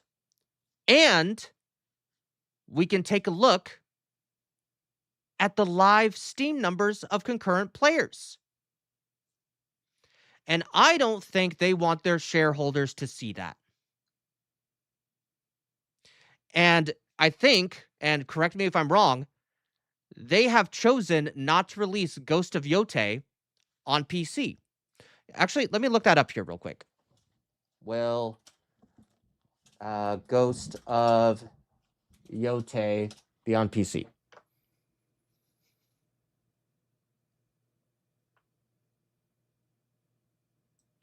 Okay, well, according to Google AI, while initially expected that Sony would continue its recent trend of porting single-player hits to PC, recent reports indicate a major shift in strategy towards returning to console exclusivity for major first-party single-player titles. Scrap plan. Sources familiar with Sony plans to indicate that PC release plans for Ghost of Yotei were scrapped in recent weeks. Huh. I wonder if the rankings on Certana really give the entire picture. I have a feeling it did not sell as well as Ghost of Tsushima. by a lot. It's like the chuds were right once again. Now, they're not explicitly going to say, well, we don't want to see, the live stream numbers and make us look embarrassing so that we so that our shareholders actually know what's going on. We're going to go on the Cirtana numbers so we can continue to lie to our shareholders in the United States government. Dude, Sony, I don't know what's going to happen because the PS5 overall, at least when it comes to exclusives, as I won't say a failure in regards to console sales, but it's been a failure on exclusivity. Just in general. And Sony is dumb. And I'm really glad that I did hear reports that Shift Up is trying to get out of their contract with Sony at the moment so they can release Stellar Blade 2 on all consoles when it comes out. See, this is a company that's like, okay, we got into bed with you. It worked out with us. And then we released it on PC. We went, holy shit, that's a lot of money that we are not seeing right now. A lot of that's going to PlayStation, to Sony. Maybe we should back out of this deal so we can do our own thing, which is, I think, one of the reasons why they started partnering up with Tencent.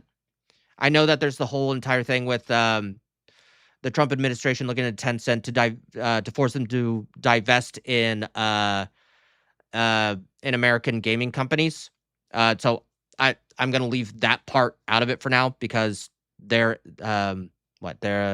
Shift Up is a Japanese game or South Korean game. I forget. So yeah, leaving that aside, I think Shift Up, if they are doing that, I think they're making a smart decision. And I think that the console wars, I think it is already said and done. I mean, we already see Xbox releasing everything to their console, onto PC, onto Sony. I think Sony's just going to be a holdout for their investment for the PS6 that they've already done a bunch of R&D into. And they probably have contracts with suppliers in regards to make the PS6. What do you mean? Chrono Trigger? Please tell me that. Hey, yeah, okay. Hey, you made me wonder if my thumbnail was wrong here for a second. All right, we got Smash JT coming in with the $10 dono.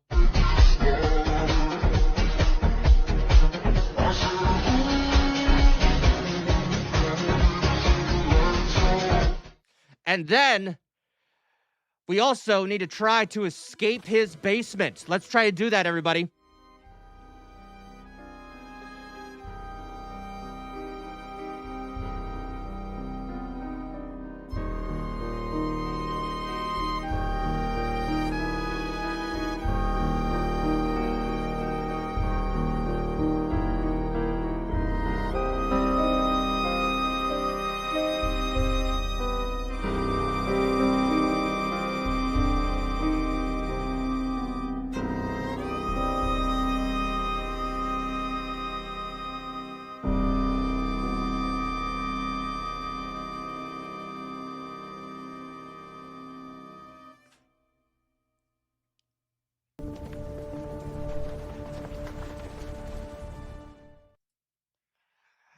I did send that to you, Smash. I don't know if you watched it, but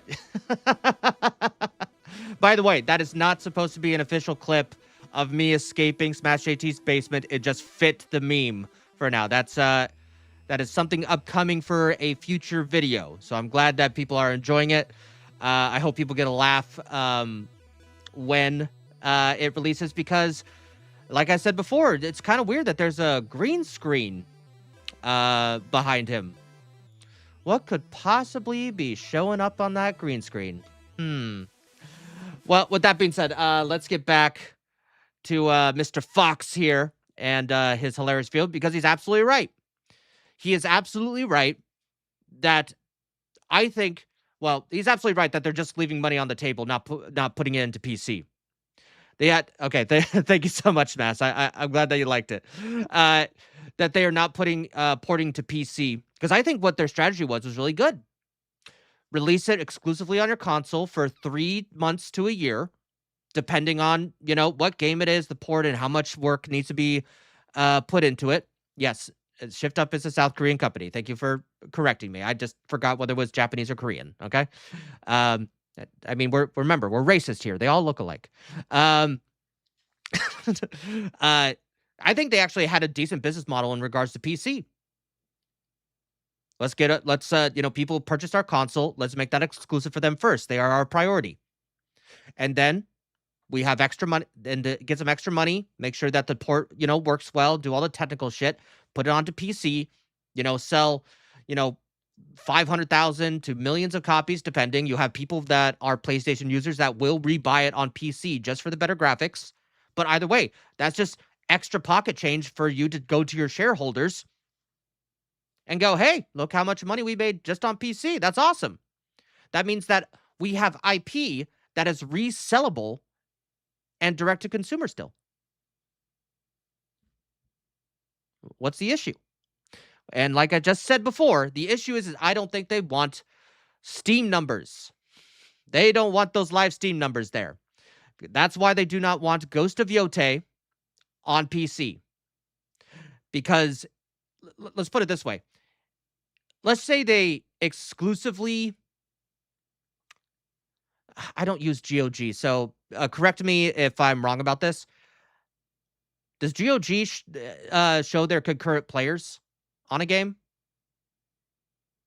Because here's the thing.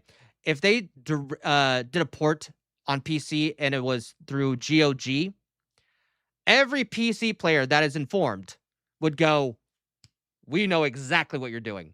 But the thing is, they won't go that route, because they know that Steam is the largest platform for PC gaming in the world. That's why they're not going to do it. You're not going to get it. It's on the table. You're not even picking it up. All you have to do is port the game to one console or PC, then port it to another, then make a really shitty mobile port. And you're just raking in the... I forgot about the mobile ports. Believe it or not, Fortnite makes a killing on mobile gaming. Yeah, it's true. If you guys didn't know that, apparently there's people that play on their phone. That still baffles me. I don't know how people can use controls that way, but apparently they do. Dough. Raking in the dough. Seriously. Anyway, that is friend of the channel, Mark Fox, being a vamp that he is. We are going to we're going to skip that one. Skip to XQC. And this comes from Grums, where he says that GTA 6 should cost $800. Let's see what he says. I have a really bad take, and you're going to hate me for this, chat. GTA? Okay, we are going to slow him the fuck down. Jesus Christ, sir. Can you speak normally? Should cost $800. That's not even an opinion. It's a fact. No. That means you don't know how economics work. That is not how that works, sir. Because if it was $800, no one would be able to buy it. At all. Now let's hear his reasoning for this, and then we will graciously correct him. You pay $60, you get fucking nothing. The campaign itself, full playthrough will be how much time? 180 hours probably? Then you get the online shit. I don't remember the main campaign being 180 hours. Maybe it's also including side content in regards to GTA 5. GTA 5, I only played the main story, did some side stuff, and then just let it go. Yep, that's what happens when rich people lose touch with reality. But now, I do understand where he's coming from, where the value of the game, the value, which is different than the price. I think he's trying to combine those two. And I understand the argument. It's just a bad argument in practice.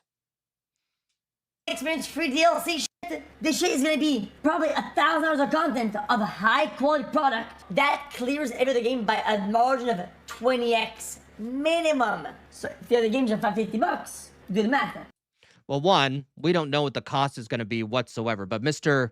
XQC, let us inform you on how the world works. Most people do not earn a paycheck that is big enough to justify a purchase of an $800 game. So the reason why Rockstar and many other developers and publishers do it the way they do, with one, microtransactions, season passes, and obviously gambling, is because people get smaller paychecks at a time. Majority of people get around, at the very minimum, at least about $800 to $1,200 paychecks if you're going to the very bare minimum, right? Maybe even slightly lower depending on what state you're in. So what is a better practice is to get a $60 to $80 game, just depending on what they do. I think everyone has decided that $70 games is not good for the industry whatsoever. Is that, let's just pretend it's $70, right? That means you get an initial investment. You get that moolah at the very beginning. They've spent, over $1 billion on this game in about 10 years, apparently. So this is clearly going to be a really big game. Now, you get that initial $70 investment, right? And you include all this stuff that is within the game. Yeah, it's 180 hours or so, like full of content that you can play. Really great deal. Now, if you're a good businessman, you'd be like, you want to know something? There's more. And then consumer goes, ooh, there is more. And then what if Rockstar said, but it's going to cost you another $730? Well, customer's like, man, it's going to take me months and months and months to save for that. And honestly, I don't want to put on my credit card because, man, that's another expense I would have to consider. I already bought the PS5 or my PC and all of that jazz. Okay? But no, that's not what we do here. That is not what we do here. Okay? What they do is they go, okay, well, how about this?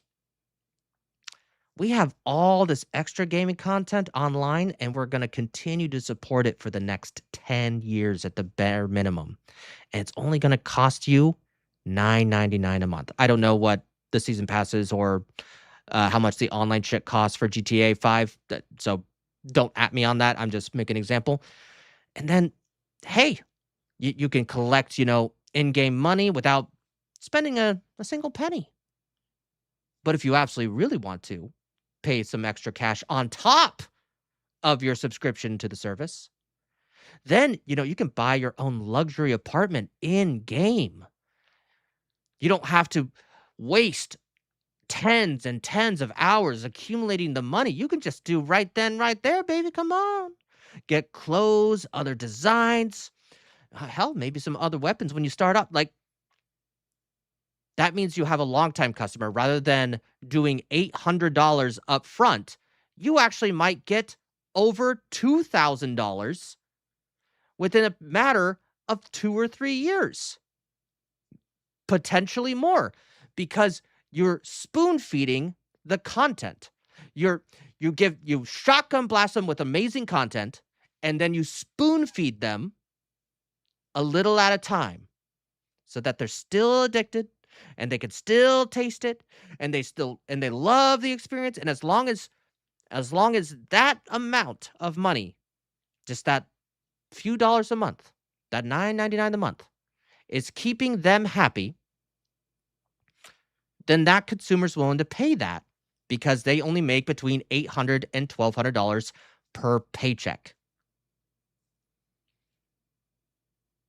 You are not everybody, XQC. I do understand your argument It's just bad in practice.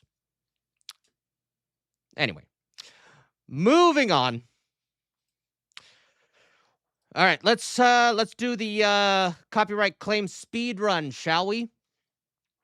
Right here, looks like we got the Green Lantern TV show called Lanterns. Forgot to say the N there.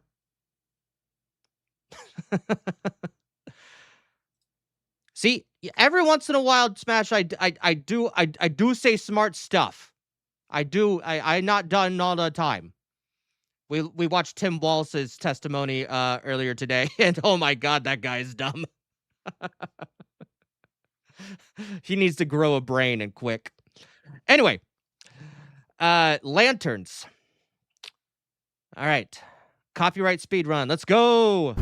All right, I like that they're going Hal Jordan, Jon Stewart kind of deal. I like that. That doesn't rub me the wrong way. It could rub me the right way, though. Pause. Why are we in a small town when the Lanterns are like space explorers?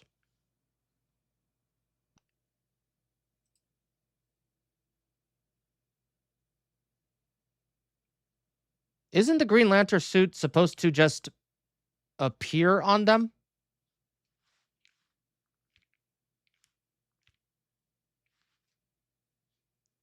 Are they literally making it a costume that you need to hang up? Is that the strategy here?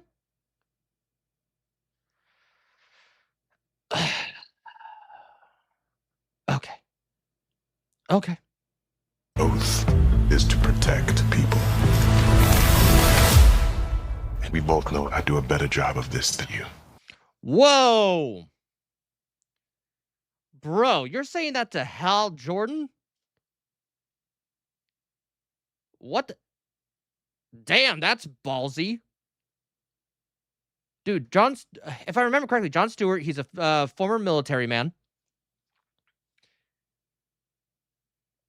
who would respect the chain of command to the best of his ability. I don't know if right off the bat, within the first 3 or 4 months of, like, being chosen by the ring, that you'd be like, I'm better than you in this. I know you've been doing this for decades, but no, I got this, bro. I got this. What the hell, dude? Let's just disrespect Hal Jordan from the very get-go. By the way, I have not seen anyone wear a costume yet. I have not seen any powers yet. Are we? Wow, he's literally just disrespecting Hal Jordan just right then and there. Holy shit. James Gunn, what? I don't know what the fuck you're doing, but I think you're going to get fired and then you're going to be going back to Marvel. I don't know. He probably has enough money to retire or do his own fucking thing, but you greenlit this? Wait, do we see it? And there's the lantern. Okay, he has a lantern. Is he going to do anything with it? And then Hal Jordan flies. No suit. Very clever. Technically, King of the Monsters, man, I remember back in, I want to say 2019, where talks about a show were in discussion.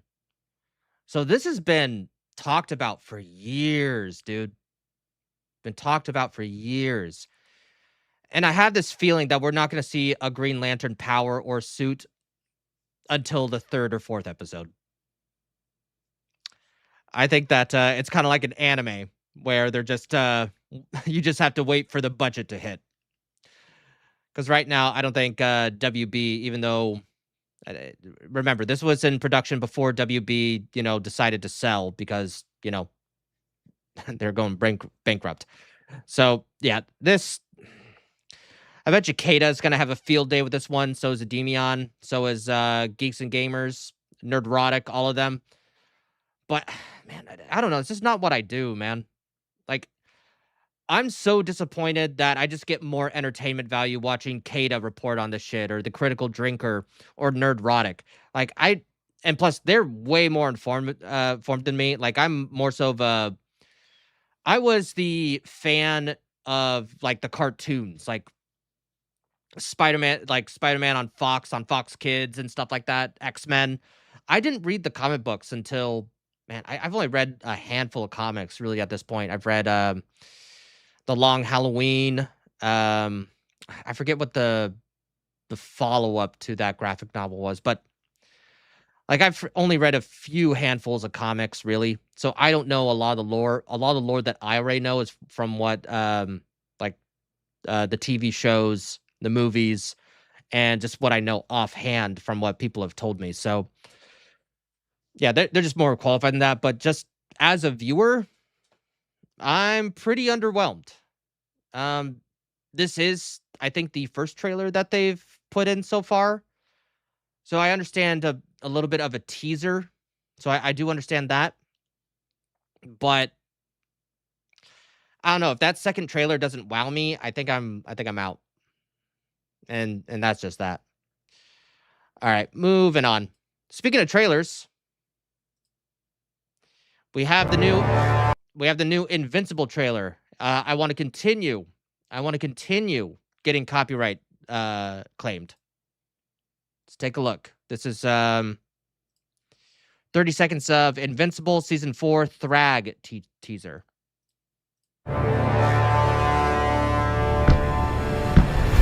Leave no one alive. However strong you think you are, Thrag is stronger. Thrag's death is the only thing that matters. They will shudder before our strength, our devotion, our vengeance.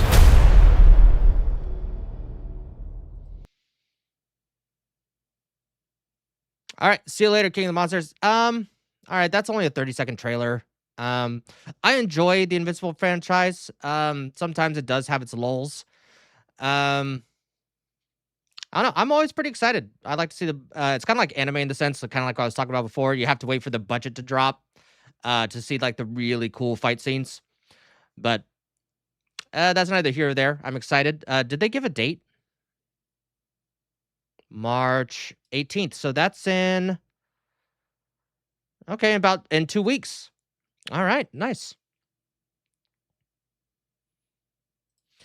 King of the Monsters. You don't call him Thrag, by the way. We Invincible fans call him Freddie Mercury. All right.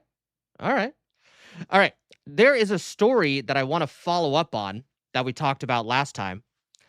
And you might remember these individuals. God damn it. These individuals. Two woke people agreed to go to Iran thinking it was better than the U.S. Let's make their dream come true. I got a few likes on this. Yep, and just as Proctofile says, they are less than $300 away from the goal. And that was 3 hours ago. All right. Now let's watch the initial video so we know exactly what they said. And then we can follow up on where they're at on the gifts and go. I want to see if they've reached the goal. Now, I do understand that Caitlin Bennett, she probably has the money just to send them there. But I do understand why she's doing it this way, to get more attention to it.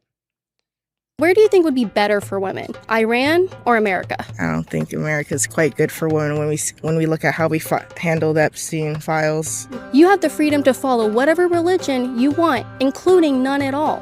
And you're gonna walk around and try to tell me that this is a worse place to be as a woman than Iran. Yeah. Yeah? Yeah. What do you think is happening in Iran to their women? Do I love this answer.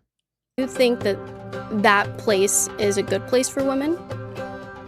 I think women have their right to choose about where they want to live and about what they want to follow. In Iran? In Iran, yeah. I think that people...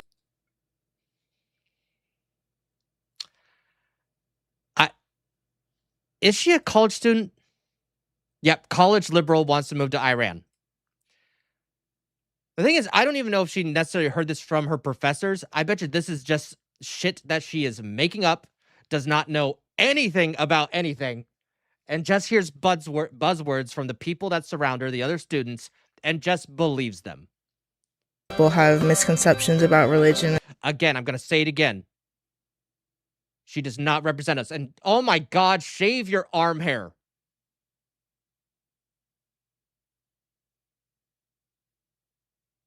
Gross. Especially with Muslims and Islamic regions. I was not expecting you to be so pro the Ayatollah and pro dictator. Well, yeah, we have a dictator in our own country. I have a challenge for you. We will buy you a ticket, a one-way ticket to Iran. Wait, really? Would you go? Would you take that? Yeah. Are you part of the LGBTQ community at all? Now this part just warms my heart. Do you want to go with her? Do you want to bring your boyfriend? Yeah, sure, why not? Okay, very cool. Now, they open the campaign, and it says $0. And this was March 3rd when she announced this on X. Now, we're going to refresh. They have met their goal and have raised $2,453. They are going to be going to Iran, hopefully. Now, let's read exactly what it says here, because I didn't do that last time. Help send 2 woke college students to Iran. I talked with 2 woke college students at the University of South Florida on Monday. South Florida, that's actually a little surprising. March 2nd, who believe women are more oppressed in the United States than Iran. We offered to fund flights to Iran for them to see for themselves. The approximate cost of 2 round-trip flights from Tampa to Tehran is $2,400. Now, notice that she says Tampa to Tehran. Says nothing about the way back. This apparently is not a round trip. Please consider supporting this cause to free these students from their oppression. We will use the funds to book the trip ourselves. I love it. And one thing I did not do last time was go through the donations. Please send them ASAP. Suzanne Pef, $10. Didn't say anything. You won't be missed. $12. Enjoy your vacation. Oh, I love it. I love it. $240. Smash. If you're still in the chat, they're giving you a run of your money for their gifts and go. Let's see. Have fun. I can't read that. Anonymous giver. Bye. With their donations, I love that they're meaning. As a survivor of the CCP oppression, I wish we could do more similar to this. An ancient Chinese saying, walk 10,000 miles rather than read 10,000 books. Ooh. That is a really great saying that we should say to more students. We got $5, $20. Can't wait to see the rude awakening. No, someone changed their name to One Way Ticket. $25. Let's see. I'm just gonna like all these. Connie says, "Can't wait to see what they look like if they make it back from their spring break vacation." Yeah, dude. Man, like I am actually pretty concerned for the black dude here, especially because he's gay apparently. Like, I'd feel really bad if like something actually happened to him, but I really do hope they live stream the entire thing. Live stream it. That's what I would like to see. I would like to see him live stream, go to a Muslim dude and tell them up front that he is gay. Hopefully things work out for him, but I'm hoping at the most that he will see a stark reality of Muslims in Iran. Great stream break. Safe travels. I don't think it's going to be very safe. Best of luck. Walk the talk campaign. Honestly, I've seen other content creators like do this challenge of like, hey, we got to go to, like, we will fund you a trip to Iran or Afghanistan or something along those lines.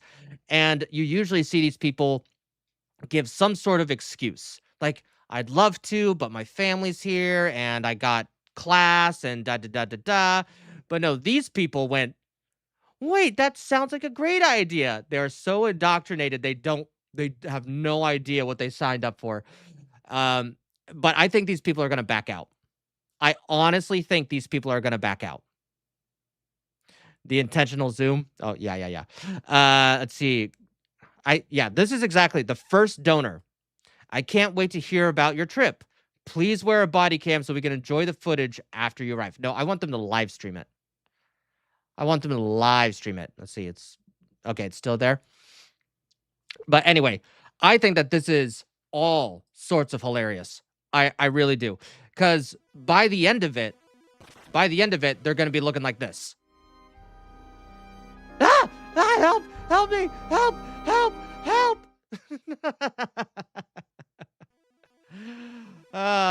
Well, with that being said, people, we're going to move on to kind of a YouTuber, not drama. It's not drama. This is Tyler Rivera. And he has a video right now that is called, They Banned Me for This. And from what I hear, Patreon has banned Tyler Rivera. Just no warnings. Just completely banned his account. And you're going to see this more and more and more often as the time goes forward. This has happened to other creators. And this will continue to happen.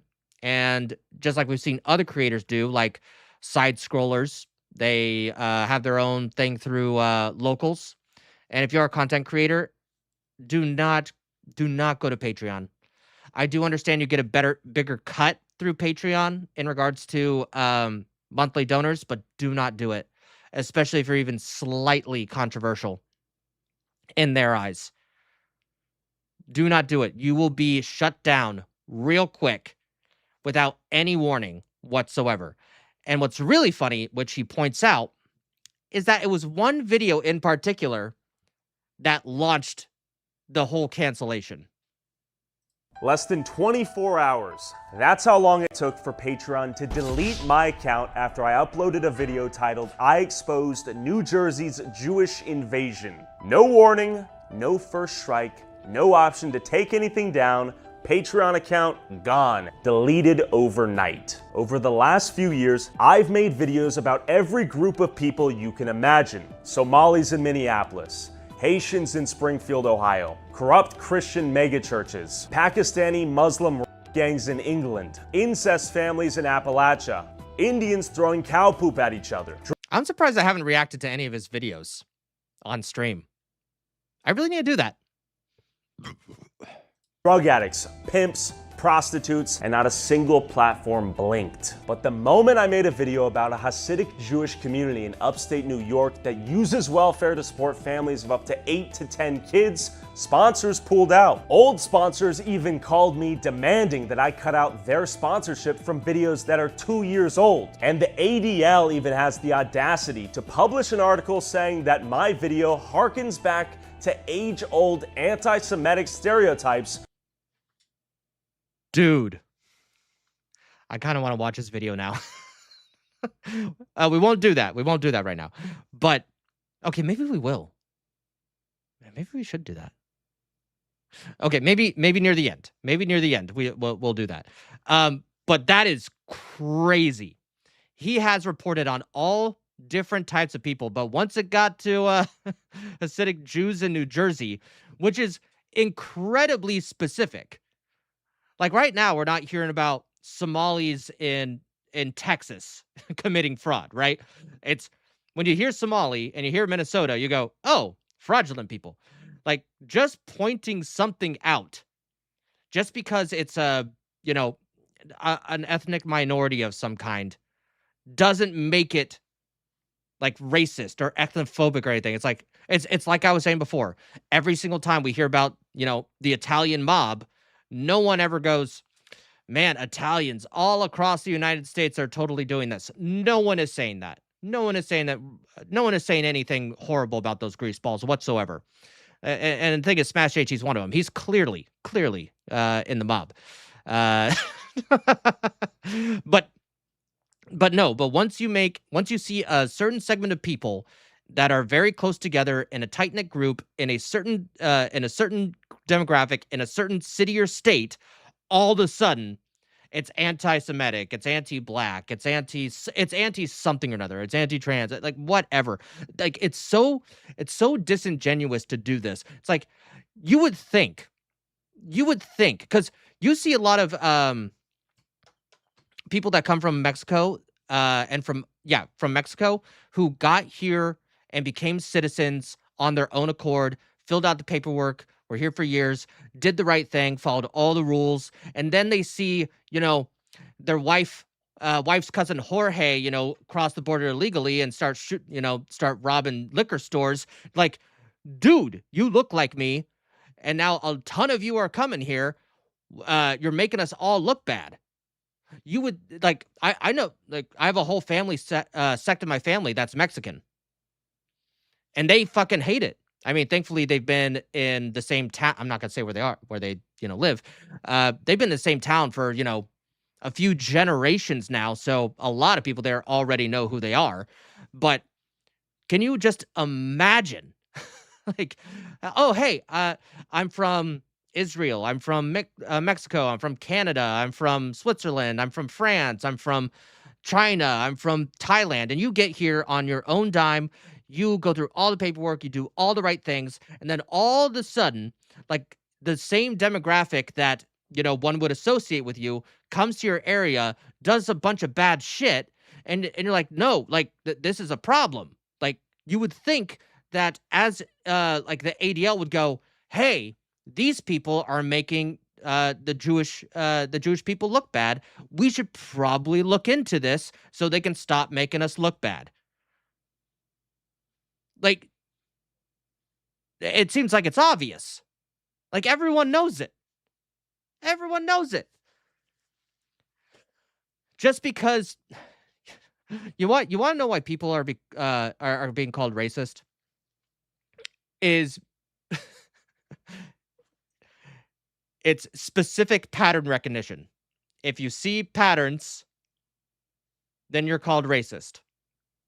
And that is not a hate for an individual group. That is just being like, that is oddly specific and probably bad for our community. Looks like all of them are doing that, but a good portion of them. Wow. And then you're racist. I don't have anything against Jewish people. I think they're pretty cool. I like their hats and their beards. But it's like, hey, if you're taking advantage of tax dollars, then I'm going to have a problem with that. Like with anybody. No matter what race or creed you're from. For asking Hasidic Jews what they do for a living and if they're on welfare. How do they afford 8 to 10 kids? Here's what I've learned. When they can't call you a liar, they attack your name. When attacking your name doesn't work, they pressure your sponsors. When you don't need the sponsors because you have... And Casey Tron tried to do this with Asmongold recently. And with Mythic Talent. I don't even know if Asmongold is with Mythic Talent. I think that's Tectone, who they let him go recently. The direct support of your viewers from websites like Patreon. Mysteriously, your Patreon gets deleted. They don't want me to have a platform, so fuck them. I built my own. TylerRaw.com. No censorship, no middlemen, just the truth. Tyler Raw. Uncensored, unbannable. This is my website now. Fuck you, Patreon. Yeah, let's go, Tyler. Let's fucking go.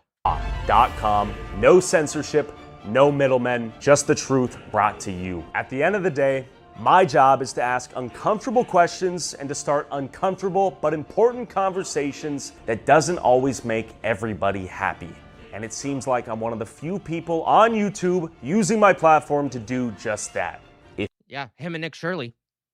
Nick Shirley, I mean, he has his own platform. Well, it's technically the NickShirleyDefense.com, I believe. And that's just for his bodyguards. Like he has a whole website just to afford bodyguards. Can you imagine? Like Tyler Vera, like he does get shit from like certain groups of individuals, but Nick Shirley, because he just kind of came off the bat out of nowhere and just kicked it off, especially when you're being called racist and stuff like that.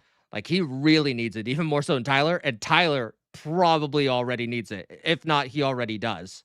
If you want to support our mission to fight for the truth, no matter how many people it pisses off, then go to tylerraw.com and get access to videos we can't upload on YouTube, exclusive bonus content, and early access to all of our videos. And seriously, thank you to everyone that did support us on Patreon. Believe it or not, there are many people that work on these videos full time, from the editing to the research to the filming to the thumbnails. And your support makes the difference, especially when a sponsor pulls out because the video's topic is too controversial.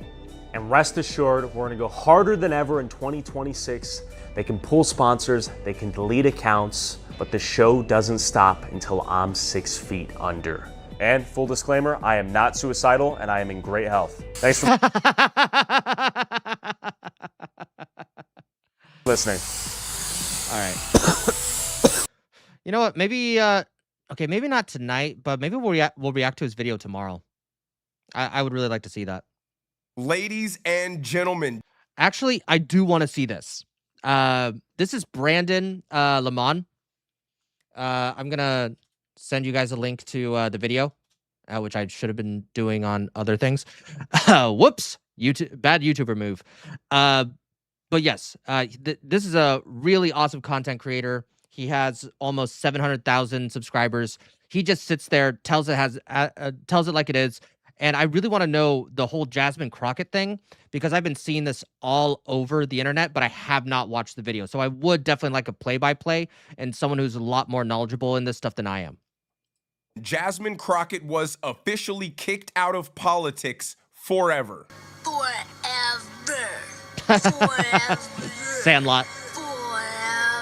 She has been voted off the island. She will not be the next American Idol. Yes! Make sure you smash the like button. This is epic news and a marvelous day for America. It almost feels like a holiday. But Jasmine Crockett didn't just lose because she's unlikable, ghetto, classless, obnoxious, and has no policy other than Donald Trump is bad and yeah.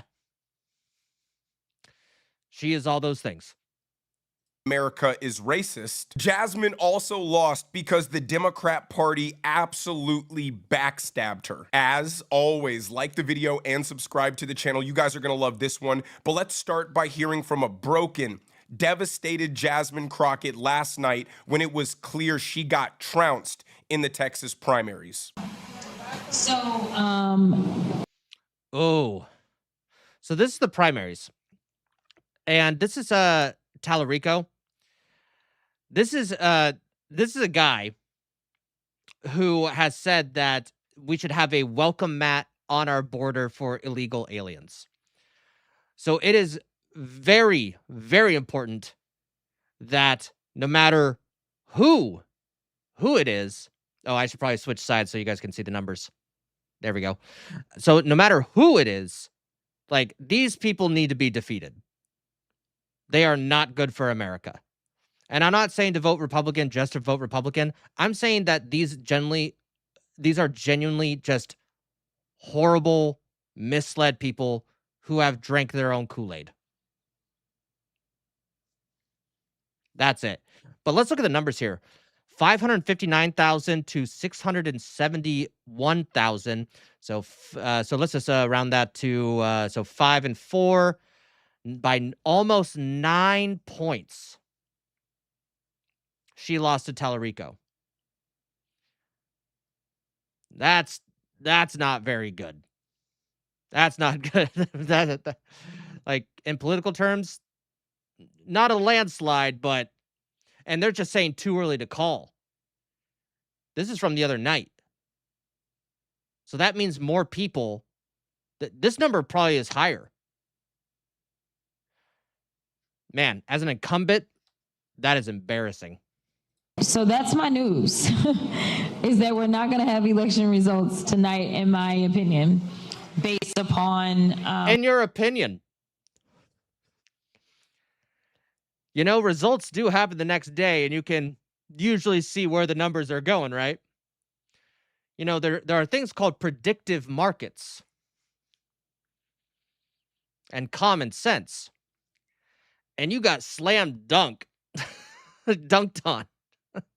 What specifically is taking place in Dallas County. Unfortunately, this is what Republicans like to do. So you're blaming Republicans for Democrats voting for someone else. Yeah, totally makes sense. Totally makes sense, Miss Crockett. Miss Crockett, you are off your crocker, and you are coping. Cope and seethe. And so they specifically targeted Dallas County, and I think we all know why.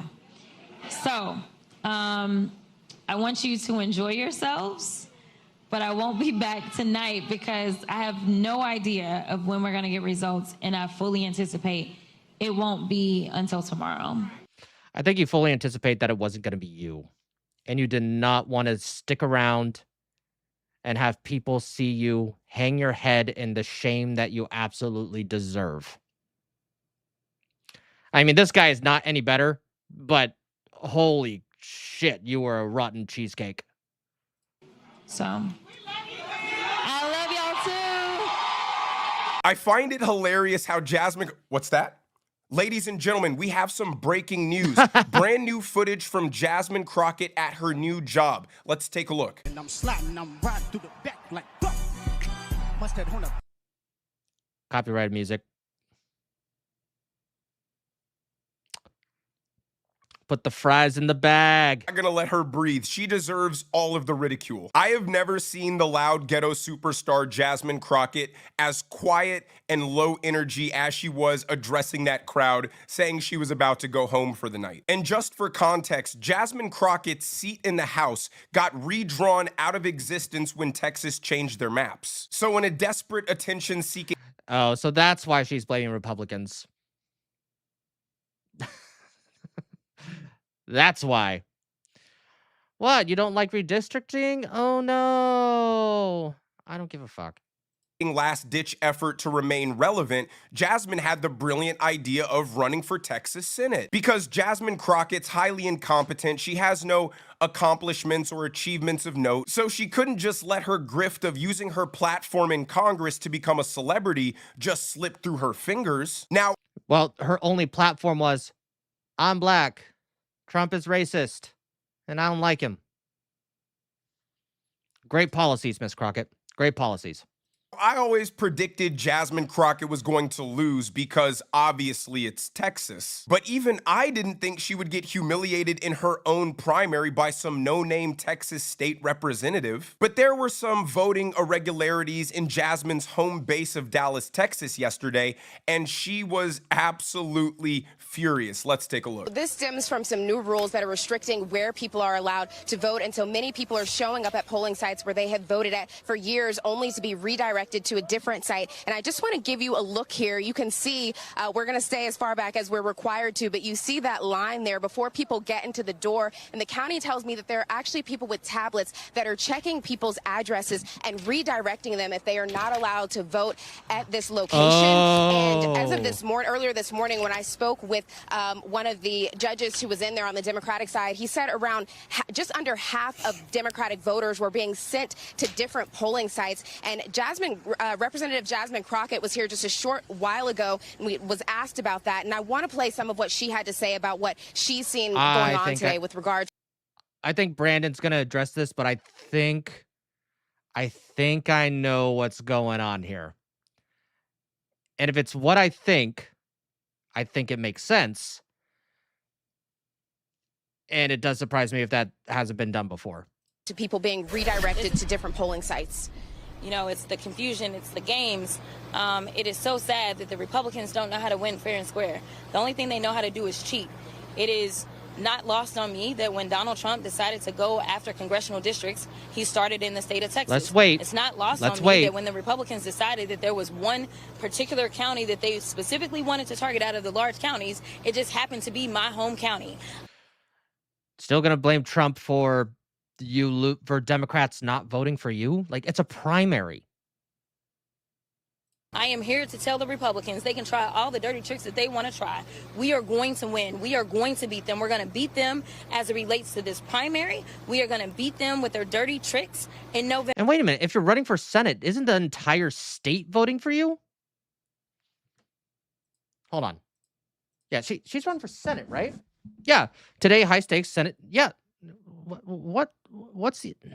I love how Democrats criticize any Republican who dares question the legitimacy and authenticity of the 2020 elections. But the moment they lose any election, local, state, or federal, they are the first ones to question the election integrity. Hillary Clinton spent 4 years doing nothing but denying the legitimacy of the 2016 election. And Democrats still think Trump didn't win the 2024 election. Elon Musk just hacked the voting system. But because of this voting irregularity, Jasmine Crockett pushed to have the polls open for 2 additional hours. The only problem is they only extended it for Democrats, which caused a lot of backlash. Watch this. Yeah, that I do remember reading this, what happened. Like, that is kind of weird. Like, if you're going to keep the polls open for a certain amount of time, I have no issue with, like, polls being open for longer. I really don't. Honestly, I think elections should be national holidays. I know this is primaries and not, like, you know, the big election that we have every 4 years, but I do think that they should be holidays. And let's see, what is this? We're in March. Yeah, I don't see us doing that for primaries. I'd have to think on that one. News here on the primary election. We've just spoken with Dallas County Judge Clay Jenkins, who tells us that voting is now extended until 9 p.m. for Democrats. In Dallas County. In Dallas County, okay? So that's the latest word from County Judge Clay Jenkins. We're getting confirmation on that, but right now it looks like voting for Democrats in Dallas County extended till 9 p.m. Republicans... 7 p.m. The cutoff is still 7 p.m. as far as we know. Yeah, Now, apparently this polling place problem only occurred in Jasmine Crockett's stronghold of Dallas and not her opponent's stronghold of Austin. But we'll touch on the Democrat backstabbing a little bit later. Here's what we got from Jasmine Crockett after her request to extend the polls was granted. Dallas County, stay in line. The polls are open till 9. Trust me, Jasmine, we're all fine. Now, please go home and cry and whine. I mean, Jasmine Crockett is just a national embarrassment. And as much good content as we've created on this channel around Jasmine Crockett, I am sure glad to finally be done talking about her. Leave a comment down below. Do you think she'll be a host on MSNBC, or will she write a book detailing the racist and misogynistic hurdles of being a black woman in Congress? But she'll do probably both. I don't think she'll become a host on MSN. I guess it's called MSN Now. Man, that reminds me of Remember the Titans. But no, she'll be a contributor, non-official host, and she'll continue to say dumb shit that people online will clown her for. But this morning on X, Jasmine Crockett posted finally conceding her loss. She said, "This morning I called James and congratulated him on being the Senate nominee. Texas is primed to turn blue, and we must remain united because this is bigger than any one person. This is No, it's not. It is not primed to turn blue. About the future of all 30 million Texans and getting America back on track. With the primary behind us, Democrats must rally around our nominee and win. I'm committed to doing my part and will continue working to elect Democrats up and down the ballot." Jasmine Crockett got into Congress not to pass any meaningful legislation, but to prance around and pretend to be black aristocracy. An unbothered, unapologetic, authentic black woman in power who ain't taking nothing from no white people. She was an egotistical despot who abused her staff and used campaign donations to pay for a life of luxury. But the Democrat Party had as much of a role to play as Jasmine herself. And I believe, man, God, there's always so much and too much news. Didn't she, okay, if I remember correctly, I think she actually did take a lot of private jets around using taxpayer dollars. I'll look that up. In this humiliating loss. From the beginning, Jasmine entered the Senate race without the blessing of the Democrat Party or the DNC. She didn't have their support, their endorsement, or their financial backing. Her opponent, James Tallarico, an obscure Texas state representative, had 5 times the amount of money as Jasmine Crockett. And we'll talk about him too because he's hardly an improvement from Jasmine Crockett. But more recently, and easily the biggest example of the Democrat Party wanting Jasmine Crockett to lose, was when her opponent, James Tallarico, went on Stephen Colbert. They decided not to broadcast it live because it would trigger the equal time rule, which means they would have to give equal time to the other candidates. And instead of being willing to give Jasmine Crockett her own airtime, they decided not to broadcast the interview at all, instead using a loophole to bypass that law and... Oh, this is the Stephen Colbert thing. So they used the loophole, and rather than using, television airtime, they posted it on YouTube instead, which still was kind of weird. It's like, okay, why don't you just do 2 online ones then? Like, wouldn't that make a little bit more sense? Now, apparently Jasmine Crockett did, her office did state, and her, that, like, we weren't even contacted for an interview, so I'm not quite sure what you're talking about, but we're trying to clear up the confusion. But Steve Colbert seemed to outright lie about about what happened. Post it directly to YouTube. And they tried to originally frame it as Trump's fault. They said Trump's FCC prevented them from putting it on the air. And that's not what happened at all. Trump's FCC just enforced that if you show James Tallarico, you're also going to have to give equal opportunity to Jasmine Crockett. It was the Democrat establishment that chose not to air it because they know Jasmine Crockett is toxic. She is unwinnable. But as I said, her opponent, James Tallarico, is no better. Here he is saying God is non-binary to push the LGBTQ agenda in conjunction with Christianity. Is both masculine and feminine and everything in between. God is non-binary. Because that's why he calls himself the Father. I think this dude's father or grandfather was a pastor or something like that. And so, yeah, this is the dumbest thing that I think I've ever heard in my life. And I grew up Christian. Like this is really dumb. Like no rational Christian would ever even think about that even a little bit. Our southern border should be like our front porch. There should be a giant welcome mat out front. So yeah, James Tallarico is another raging radical leftist, but he's more polished, he's cleaner, he's quiet. His image is the pastor's son. He's trying to be the bridge between evangelical Texans and crazy radical LGBTQ Texans. I've said this before, but the same Democrats who have spent the last 60 years lamenting religion as archaic and primitive are seeing the massive resurgence of Christianity in the United States and are pretending that it's now compatible with their agenda because they believe Christianity supports transgenderism, open borders, and socialism. But his words also expose the pure narcissism of the transgender movement. He said, God is non-binary. God is an omnipotent being that is not constrained by the physical form of male or female. He is neither. And that explains the core philosophical belief of people in the transgender movement. They are trying to play God. They believe they are special, unique, nebulous. Yep. I didn't like the way I was born. Therefore, I need to change it. And if anyone else says otherwise, they are insert whatever phobic.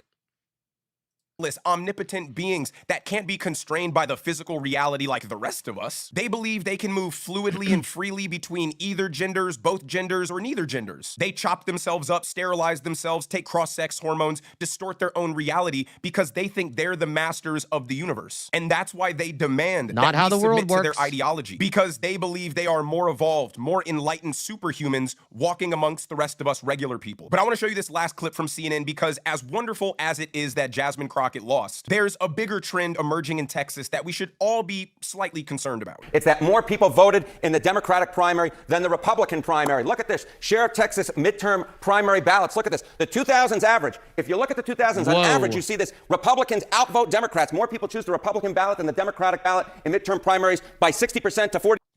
So more Dems voted, and she's still blaming Trump and Republicans. Man. The copium is strong with the Crockett.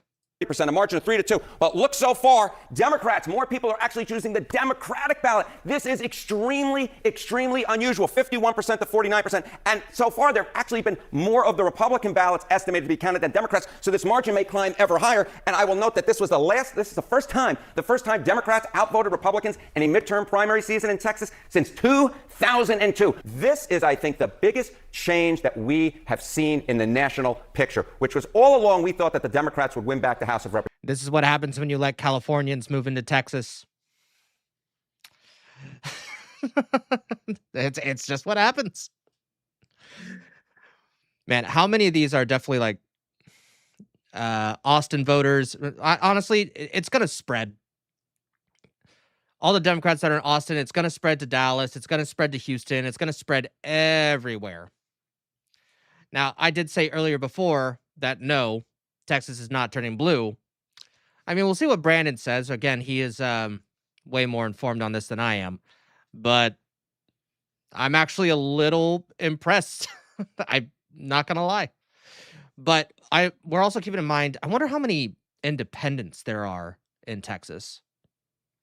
And maybe we'll look that up afterwards. That was the most likely possibility. But at this point, look at this. Look at the change in odds from a year ago, the chance of winning the Senate. Republicans had an 81% chance a year ago. Look at this. It is falling through the floor, Now it's just a 56% chance. Democrats' chances way up to a 44% chance. There's a real fight on their hands Republicans have, not just for the House, which they're likely to lose, but for the Senate as well. What we're seeing happen in Texas is exactly what we're scared of seeing continue happen in the United States at large. On the large national scale, we're seeing the third worldification of America. On the state level, we're seeing the democratization of Texas. It's the same story, different outcomes. In Texas, you have millions of people who fled from California and other blue states to enjoy the wonders of Texas. Because Texas, as a supermajority red state, had both a cultural and political climate that made it an attractive place to escape blue states.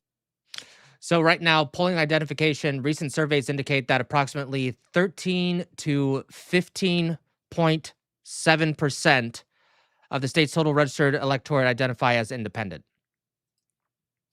With a record of 18.6 million total registered voters in Texas as of February 2026, independents represent a critical but lower turnout compared to partisan affiliate voters. So it's, not looking good for Republicans right there. But, I mean, I think in Texas you still have to show ID.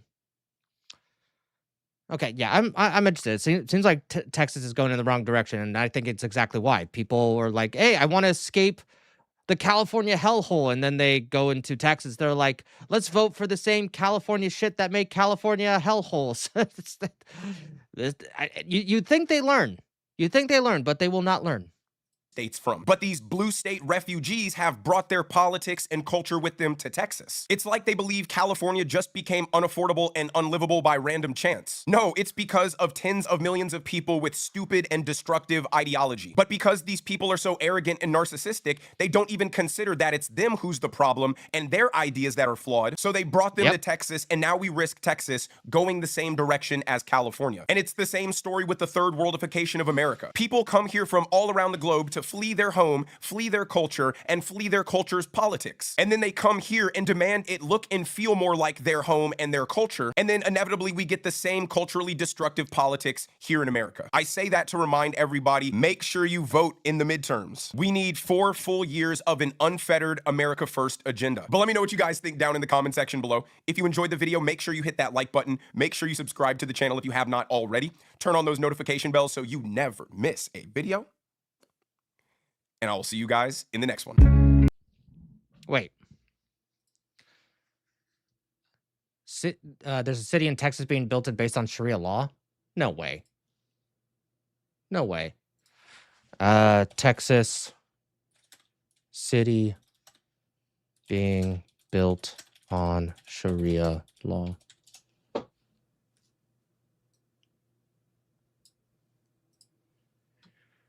A proposed 402-acre Muslim-centric development named Epic City, or Epic Ranches, in Colin Hunt counties near Josephine, Texas, faced intense scrutiny and state investigations over accusations it would operate under Sharia law. As of late 2025, the project, featuring a mosque and residential units, was halted by lawsuits. Governor Abbott signed HB 21 September 2025 to ban such developments. Okay. Hold on. Let's go to Grok.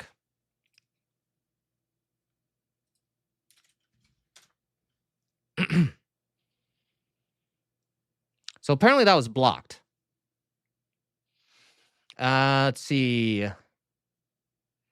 What the developer stated, investigations and outcomes. Multiple probes in 2025 over potential religious discrimination, security violations, consumer protection issues, and permitting failures and more. DOJ closes investigation in mid-2025 with no charges or findings of wrongdoing on discrimination Sharia grounds. Some state actions found permitting issues, halting construction start, and alleged securities, consumer violations leading to lawsuits. fair housing allegations were resolved via conciliation agreements with no sustained proofs of exclusionary intent. Let's see, in 2025, Governor Abbott signed a bill 4211 ceremonially in September. So that's why Gemini said September, right? Is that what they said?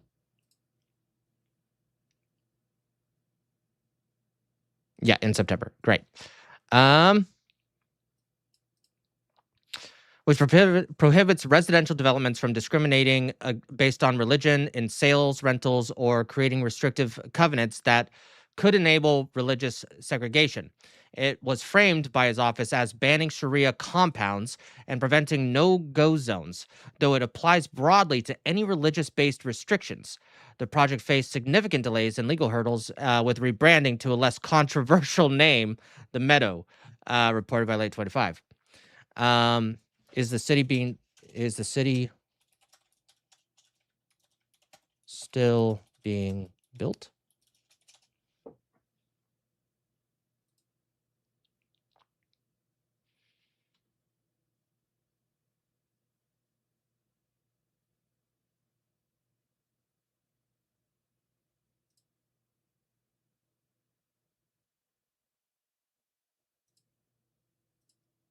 Hey.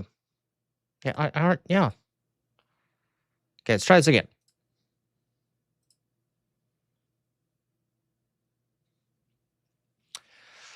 I don't know what's been going on with Grok. It's been really super weird recently.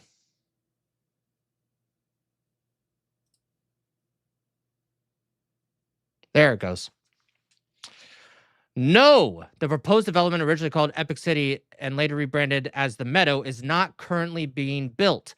As of early March 2026, with the most recent public updates from February 2026, no construction has started, and the project remains stalled in early planning and review stages amid ongoing legal and regulatory challenges. So, as of right now, it's not being built. So, allegedly, certain groups are trying to build a town just based on a Muslim population. I thought that was called Dearborn, Michigan. So at least it's halted. Let's see, legal and investigative hurdles. I'm guessing that the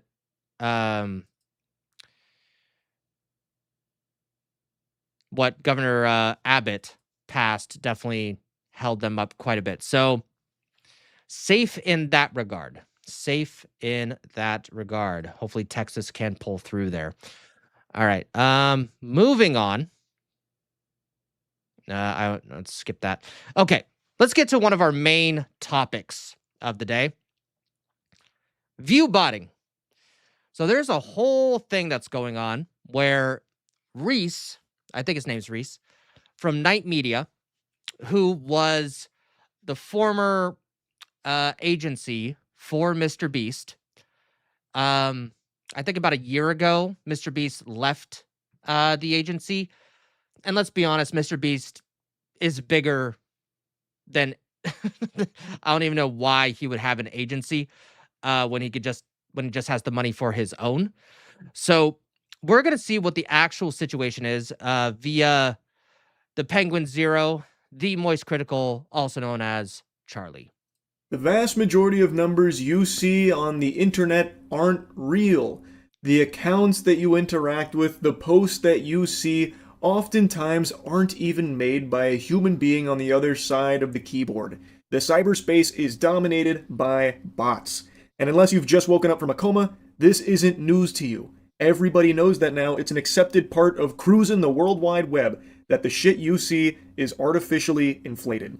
And it's become a huge yapping point, a massive topic, specifically dead internet theory, and diving even deeper into the minutia of bots, cannonballing into the deep end of the pool, you will find view bots, a topic that often gets very aggressive and accusatory because it is so prevalent across streams in particular, on Twitch, on YouTube, on Kick, streamers of all shapes and sizes.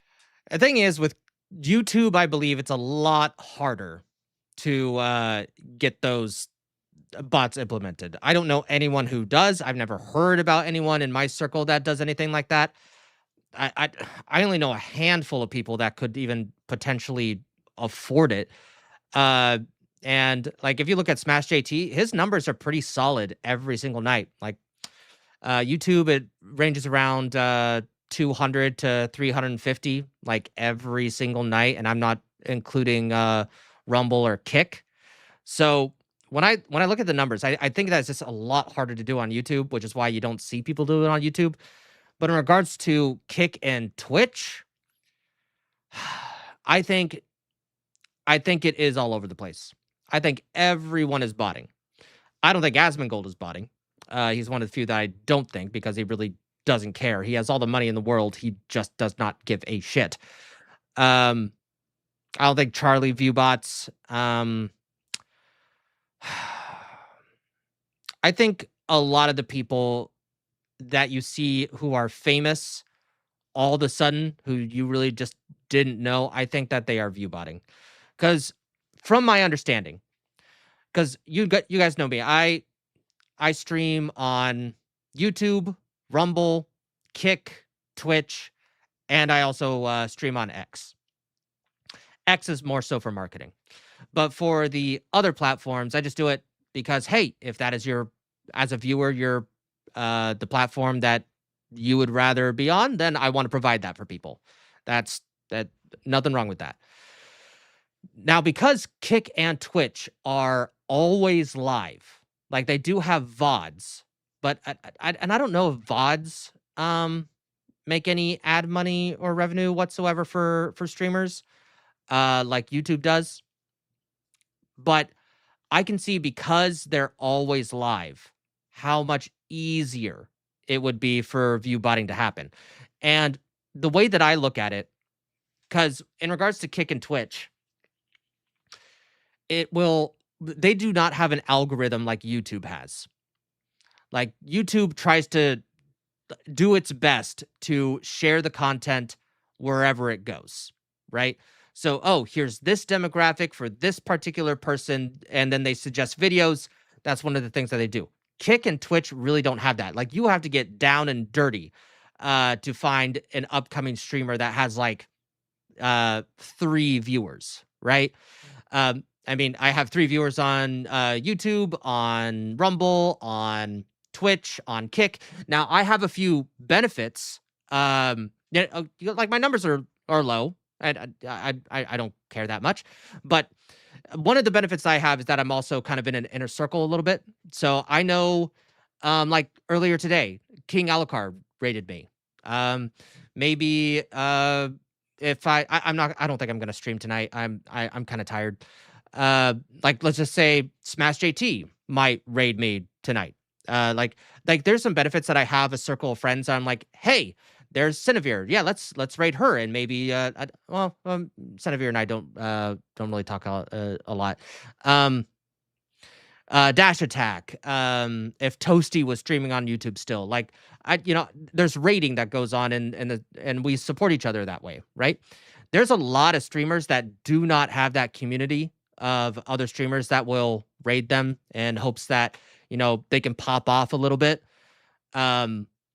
So when you go on Kick and Twitch and you're just going to be on those platforms, God, I can only imagine in the early days how rough it was to be a successful streamer before YouTube and other streaming services started coming along. Like, you really have to get down dirty. Like on Kick, you have to look for it. You either have a favorite creator, or you have a favorite game, or like right now on Twitch and Kick, I'm on just chatting. You know how many fucking actually, let's go right now. Let's go right now.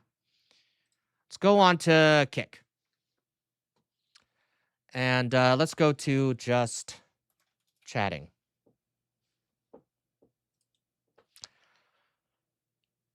Oh, I'll follow just chatting. Why not? Let's see. Does it show us how many? There's 250,000 followers. And right now, there's almost 300,000 people watching just chatting. They ain't watching me. See here? Almost 4.6 thousand are watching Asmongold. and you have to specifically... Oh, wait, is he playing Requiem right now? Yep. Yep.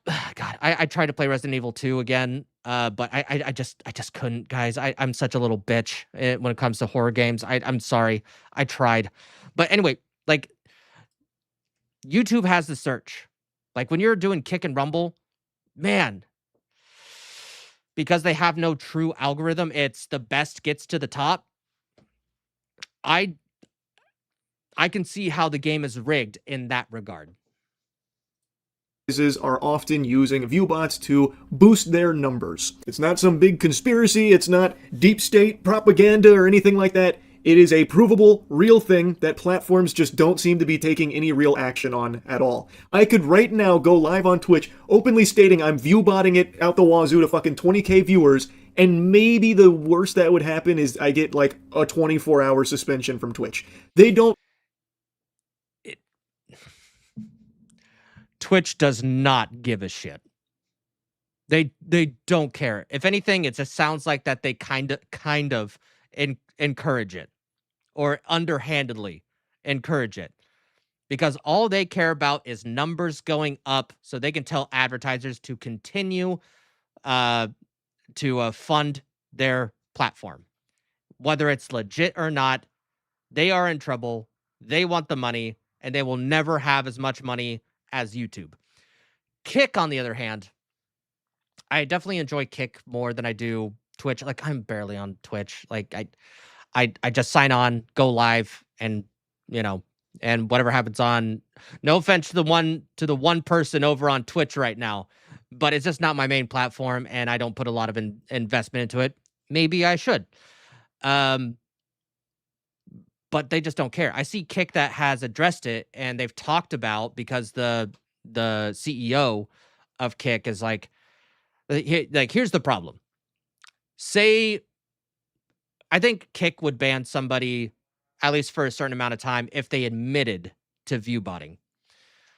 But they have stated, and correct me if I'm wrong, in the comment below or chat or whatever, but they said, here's kind of the difficult thing. Is it the creator doing it, or is it a viewer doing it? And if it's a viewer doing it, you open yourself up to the possibility of giving an unreasonable suspension to the creator who's not doing it. So it's kind of a game of chicken. It's a not a game of chicken. It's a double-edged sword, no matter what. Does Clancy have an island?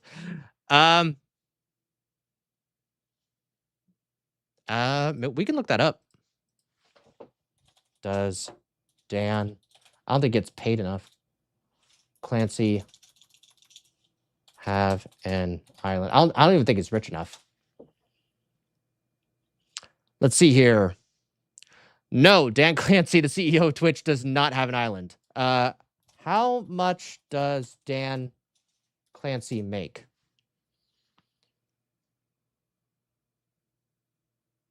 Yeah, he doesn't have enough to purchase an island to really live on. So he makes annually, highest reported executive compensation, $427,000 annually, 200 for median, and average 210,000 per year. So, and because I don't think Twitch is doing that well right now, I think that he is probably in the $300,000 range. That would be my best guess. They made that push like a year. Whoa, what's going on? There we go. Ago about getting bots off the platform, but that lasted for what, 2 fucking days? And then they took like a catastrophic hit to their overall viewer metrics, and I guess they pumped the brakes because at the end of the day, and this is something people say a lot, and it is true, those huge numbers are good for Twitch as well to advertisers, even if the numbers are fake, even if they know it's botted, phony baloney, fraudulent viewer metrics. It doesn't matter. It makes them more appealing to brands. So it seems like they are very hands-off when it comes to doling out big punishment for view bots. It's not exactly a well-kept secret. It's pretty out there in the open. Yeah, it's very out there in the open. I mean, what? Tectone got exposed for botting for a little while. I don't think he does it now because I don't think he needs to. I think it's mainly even with all his controversies, I think he's doing plenty well. And just personally, if it wasn't obvious in other streams, I do support Tectone, and I believe he's telling the truth. And I think that judge was a piece of shit. Open that tons of streamers view bot.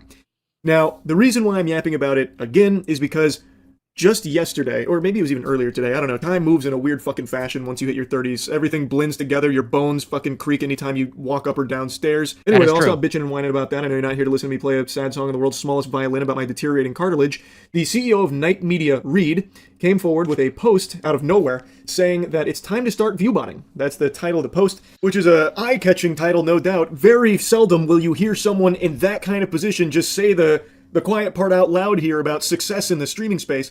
And make no mistake, Night Media is fucking huge. They are one. Yeah, they're one of the biggest. Essentially, when you were connected to Mr. Beast, even for a little amount of time, and a little bit of at least Mr. Beast's growth financially, I would say Night Media contributed to it. I wouldn't say that they're the sole reason of that, but they have a lot of big streamers. For example, Hassan Piker is a big streamer. Now, a lot of you may ask, like, what does an agency do? Now, an agency, essentially, they are the middleman for brand deals. That is almost exclusively what they do. And if there's other, like, bigger event kind of stuff, I think that they would handle that as well. So, essentially, let's just say I'm Night Media and Moostakes here is a creator. Moostakes, after years of grinding, you know, he's a prominent figure on Twitch, gets 3,000 viewers concurrently every time he streams. Now, I'm his agent, right? Now, no, I'm Night Media. And then an agent is assigned. they the pimp. An agent is assigned, and I am the agent. And let's just say I go through and make sure I pay attention to all of Moostakes' content. I see what his vibe is, and then I do research on products and companies that would relate to his brand, that consumers that watch him would potentially buy. And then I go, okay, hey, I'm going to get you this brand deal. It is $20,000 for you to play this video game, Stellar Blade. You get it's a $20,000 deal. You get a 70% cut. We get a 30% cut. That is what they do. And if you're too controversial, they can let you go for any reason. There's a lot of moral clauses that I'm probably sure they have to sign, though I have a feeling that Hassan Piker did not sign one. Man, I still cannot believe that Night Media still has him with all the pro-terrorist stuff that he does. But a lot, I mean, okay. And then in regards to with VTubers, I think it's similar but different, but you'd have to talk to Legal Mindset about that. I think he has plenty of stuff. Like, they're more like agencies that are kind of more idol based, like the kind of the same format as South Korean and Japanese idols. Like, they have the group, they're promoted. Like, you could be someone to no one overnight with a VTuber agency. With other agencies like Night Media, you actually have to, you know, earn, like, you have to grind and earn your own audience first, and then they will continue to support you to help grow your audience and sell products. In regards to view botting, though, here's what I'll say on my side of things. As far as I know, as long as someone raids me, like if I ever got over 500 viewers for almost no reason, then I would say that someone's view botting me, or I'm view botting. But I have no reason to do that. That's a slimy. And as you guys can see, I bought all 1, 2, 3, 4, 5, 6, 7 of you, all 7 of you. And I paid good money for that, for those 7 viewers. 25 cents each, baby. 25 cents each. One of the top dogs in the YouTuber streamer agency space. They are huge in the industry. They represented Mr. Beast for a while. I don't know if they still do, but they have represented. They do not. And still actively represent massive creators. So it was certainly interesting to see him with a post like this that makes it seem like he's out there saying, everyone's got a ViewBot. We got to open Pandora's box. If you're not pooping, you're farting. If you're not using ViewBots, you're at a disadvantage. Wake the fuck up, Samurai. Time to get ViewBots on the horn. But reading the post, it's a little bit different, though ultimately his tone around ViewBots does seem to be somewhat positive. What does it take to cut through all the noise on the internet? If everyone else is botting, why shouldn't you? We used to live in a world where if you made great content, algorithms would find an audience for your videos. Now, creators have to clip farm, pay clippers, and sometimes even ViewBot to have a better chance of capturing more attention and breaking through the noise. This is especially true on platforms like Twitch, where viewbotting can surface you on the front page of popular streaming categories. Off rip, this is some turbo doomer shit because it kind of positions it as like your only option if you're just getting started. Oh, there used to be a time where if you made great content, you could get found, but those times are way behind us in the shitter now. It's gone. That's an era long forgotten, like the saber-toothed tiger. Now, if you want to cut through the noise, you gotta clip farm, pay clippers, or Lord help us, even ViewBot. You gotta get down and dirty in the pig pen. It's the only way. I don't mind clippers. I think clippers, are very good for the industry, very good for creators because, as Smash JT tells his wife, I am just but one man. So, in regards to because I'm not gonna lie, guys, it's one thing, say I take this live stream and I'm not recording now, but I can download it later. I download it and then I cut up all the segments that I do, and then I post it on Nobody Got Clipped channel, right? And then I also have to do shorts. Shorts are probably the best for marketing. Now then, for getting more subscribers and potentially more people to view your stream. But no, shorts is better just for subscribers, just in general. Yeah.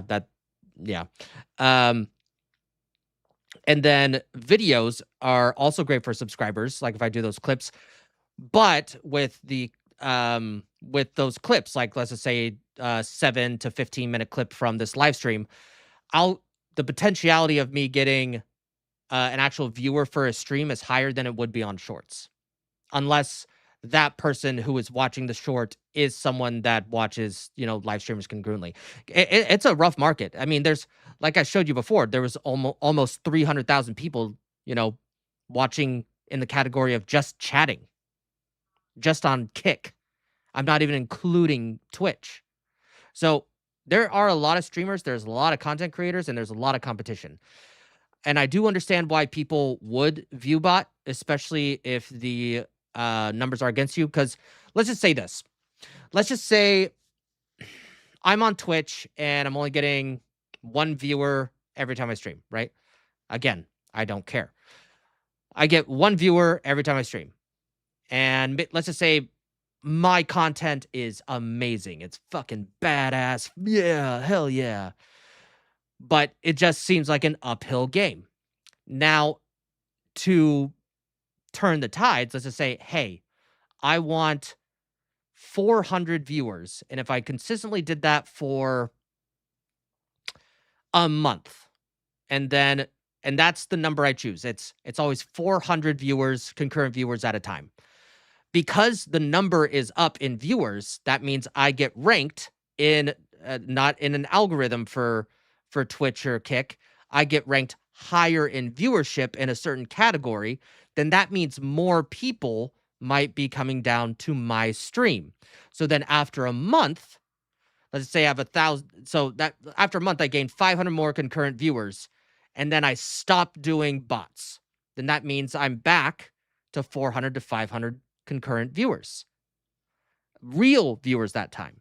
So that's assuming that my content is fantastic. It's amazing. It's the bee's knees, everybody. So I understand that strategy because essentially you're playing the platform at its own game. Is it wrong to do? Yes. I would say just the way to get successful on streaming is to multi-stream and is to make videos out of your content. I mean, thankfully I make, actual like YouTube videos outside of clipping, but yeah, it's a grind. And doing the shorts is a pain in the ass, editing wise. It really is. It's so much longer to do than clipping like clips from my live stream here, like the 8-minute to 15-minute ones. When that's not true. You can still make great content and get found. It does happen. I think the best example of that is Queso. I would be shocked to learn Queso viewbotted at any point in his life. I don't even think the guy could find a viewbot website or provider. I genuinely don't think he would even know where to begin with something like that. And he has blown up solely because he makes good content. He cut through the noise. And this is something I've always said, luck is a huge part of it. It is. It just is. But what he is right about is that in the current day and age, there is an alternative that doesn't rely as much on RNG, and that is pay to win. You can stand a better chance of standing out in the oversaturation of content creation by paying for viewbots to float your streams to the top of categories, or like pay I for said, viewbots on other socials where you're spamming clips from your streams so you could boost up numbers on, you know, a wacky moment or something and have it like explode elsewhere because you inflated the numbers through viewbots. So then people could find your stream and maybe organically grow it that way, but you still viewbot. That I hadn't watched this entire video yet. I only watched like the first like 3 minutes. I was like, hey, we're gonna talk about this today. And I just said it. And even though I am not a successful live streamer, he is absolutely right. I was right on the money. In order to boost a clip that led people to the stream. Like, there are paths that don't rely as much on luck, because if you just have money to start and just start buying views, it does help put you in front of more eyes. It's something that's very common, especially on Twitter. But at the end of the day, I just don't like this mentality that Reed kind of encapsulates here of, well, everyone else is cheating, so I should too. And he's trying to make like a strong argument that everyone else is doing it. Content alone, it could be the most slapping, banging content ever. It's not good enough. It's all about the distribution method now, which is dominated through bots and shit like that. So really, you got to think about this strategy of using bots.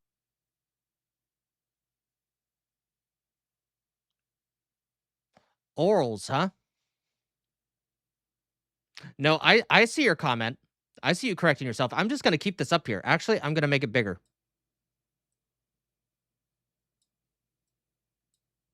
Nope, we're going to keep it up.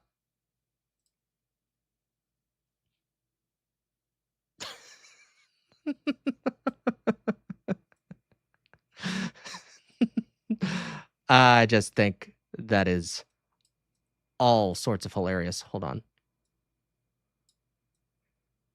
Man, I am making editing this so much harder for myself. Bots. I just don't like how he's positioning bots as a strategy instead of calling it what it really is, which is cheating. Like, yes, you can gamify the distribution and shit through bots. Everyone fucking knows that. But I just don't think it's something that should be outwardly encouraged. And it's really weird that the CEO of Night Media, one of the biggest agencies in the space, especially for streamers, is having this kind of viewpoint. Like, that is incredibly surprising. Essentially just told all his advertisers that work through him, by the way, don't do any brand deals with us because probably half of our viewers are fake. He just told the world, give us less money or don't even work with us at all. In my mind, that's what he just said. His title isn't exactly indicative of his thoughts, because he does say, like, this is a problem, this is an exploit, but he speaks about it like, this exploit exists, so you have to use this now. It's like, you really should, like, almost that it's a necessity. And I just don't like that perspective nor that mentality. I just think there's a reason why this topic on viewbots is always so passionate from so many people, because viewbots fucking suck. Nobody likes that. It is just a completely dog shit norm right now. And I don't think it needs to be even more normalized.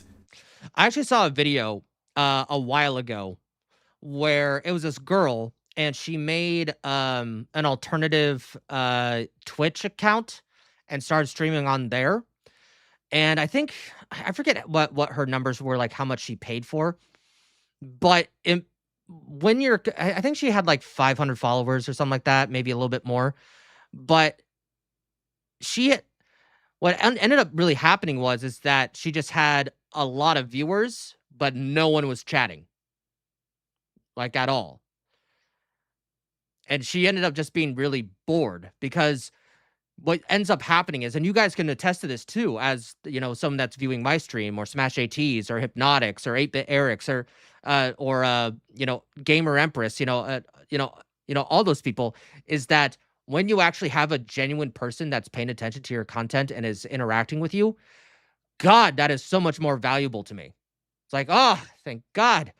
How you guys doing, man? Like, I'm dying here. Like, I mean, just a conversation, you know, in the meanwhile, like there's times here that I just wanted to, you know what, maybe I'll do a little bit of that tomorrow. Like there's been times, actually, with my Suffer Saturday streams where there's a video and with every dollar donated, I have to watch it for even longer and longer bit of time. I've actually just been mainly just chatting with the chat, you know, while I'm suffering. And that's actually a lot of fun. Like, I mean, spending an hour just chatting with people who want to absolutely make my life a living hell. I mean, it's actually kind of fun. I mean, one of these days I'm just gonna do a live stream where it's like, hey, let's talk about shit. Like, what do you guys want to talk about? Is there anything that's going on online that you want to talk about? Like, what's going on in your life? You have any questions for me? Am I a lizard person underneath this mask? Like, let's fucking go. It's, but yeah,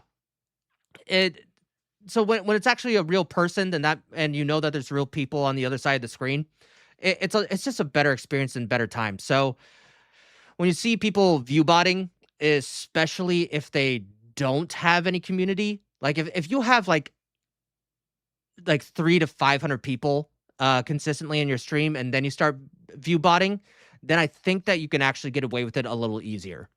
And I think that the experience won't change that much, and that'll be a lot more, weirdly enough, even though it's bot growth, you'll end up getting more organic growth from that sense. So in regards to view botting, don't do it. But if you are going to do it, do it smartly, I guess. Like, I'm just giving you my analysis. I've only been streaming for about a year. I think either this month or next month. I'd have to look at my first stream, but yeah, we can take a look at that in a second. But it's not some requirement or anything like that. Reed then goes on to make a mention of advertisers and viewbots. Do advertisers have any way of tracking botted engagement, and why isn't Twitch cracking down on this at all? Those are two really good questions. The answer to do advertisers have a way of tracking botted engagement is a big, nobody fucking knows. My gut tells me there's no way advertisers would have any clue, because how would they? How would they distinguish between authentic and real viewers through just a number plastered on a stream? It'd be entirely on Twitch to take care of the bots and get that number to be where it's like the authentic viewers and not just like, you know, fraudulent ones. I don't see how they could ever possibly know what's real and what's fake based on just the publicly available information, and I doubt Twitch is behind the scenes saying, okay, so your advertisement was played in front of 1 million concurrent viewers over the course of this campaign. Of that, about 15K were real human beings. We really appreciate your business. Like, I highly doubt that fucking happens, right? Like, it doesn't happen on a streamer basis with sponsors either. It's like if a streamer is botting his stream up to like 5K, but really he only has like 1,000 real viewers there, and he works with a brand, and he sells to this brand at the 5K concurrent viewers, he's making a lot of extra money versus if he sold at his real 1K, and now the brand gets put in front of what they believe is 5,000 people, but is actually 4,000 bots with only 1,000 real people there. So maybe the campaign only sees them make like 3 fucking sales. Like, man, Perry Poutine Gotcha Game only got 3 clicks through this guy's stream, even though he has 5K concurrent viewers. What's going on here? And then you can maybe speculate and surmise that, okay, he's botting. But then you'd also never really know for sure, because you could also say like, okay, maybe his community's just not interested in this gotcha game. Yeah, that's one of the issues that you would run into. Remember, it could go both ways. It could be like, oh, you know, maybe we just made a bad bet, right? Like what's something that would be a horrible thing for me to sell that doesn't make sense to me whatsoever? The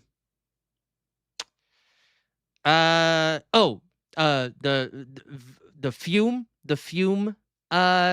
sticks, like the replacement cigarette things to get you to stop smoking.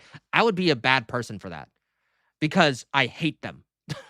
Like, I tried them to quit smoking once, hated them. I got no flavor whatsoever. Absolutely, waste of goddamn money in my opinion. But then, like, the thing is, like, I don't know if like you guys are a bunch of smokers that want to quit. I mean, I could probably talk about my experience of, smoking in the, since I was 21, 22, I think. I haven't actually smoked a cigarette. I've been vaping for the last actually like 2 or 3 months. I'm actually a little proud of myself. I think I've only had 2 cigarettes since then. I need to wean myself off of these, but hopefully I can do that.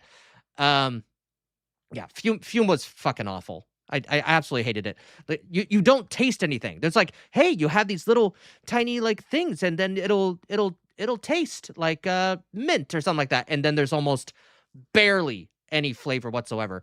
And what really kind of sucks about Fume is that, unfortunately, in regards to quitting smoking, the smoke coming out is part of the experience, and I think that's something that even if I actually did get more flavor from them, I don't think that like I would enjoy the experience of not smoking through this alternative.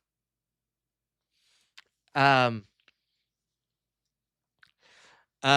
see.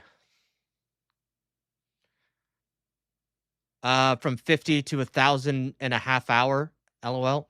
I definitely don't have even 50 right now, but that's fine. What was I talking about? Oh, Fume.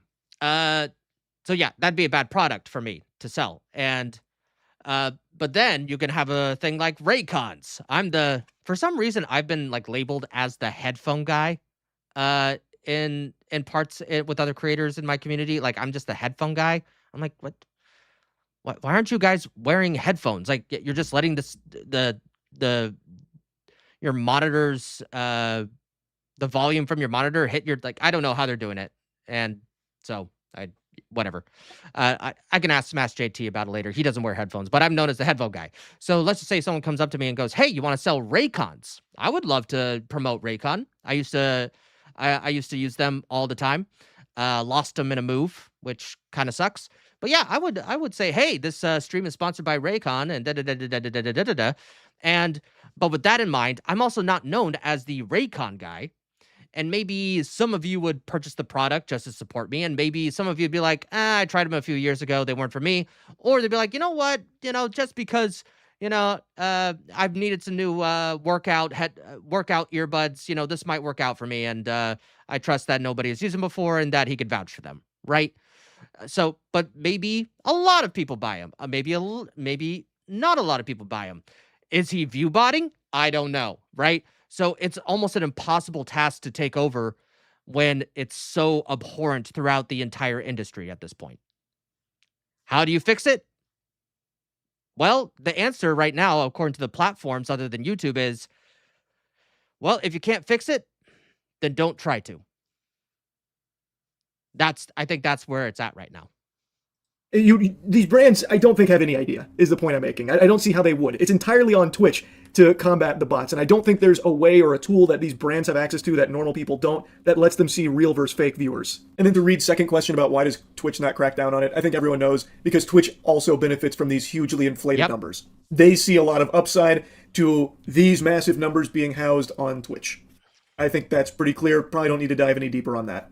And it is something that he starts to tackle in his next section here about platforms needing to take action. He goes on to talk about, how prevalent the botting problem is, as well as the reluctance from platforms to act on it, believing that the more views there are, the better things look for advertisers, which many people agree with. And again, that probably is the simple truth of it.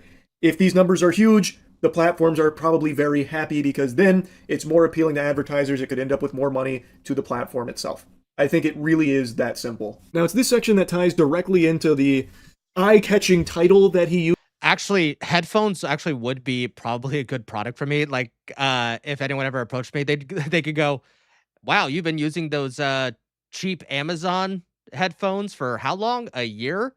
How about we get you some brand new ones from this brand, and you can tell your chat how awesome it is. Like, honestly, that'd probably be a perfect one for me. Not earbuds, but headphones. That'd actually work. Used here for this piece. If everyone else is doing it, should you? I would never explicitly say you should bot your views on Twitch, other than in the title of this article. But the reality is, if you're not view botting and everyone else is, you're at a disadvantage. When you're competing in a category where you're buried if you don't have 500 plus viewers, maybe shifting your strategy to paying clippers and buying bots helps a streamer break through.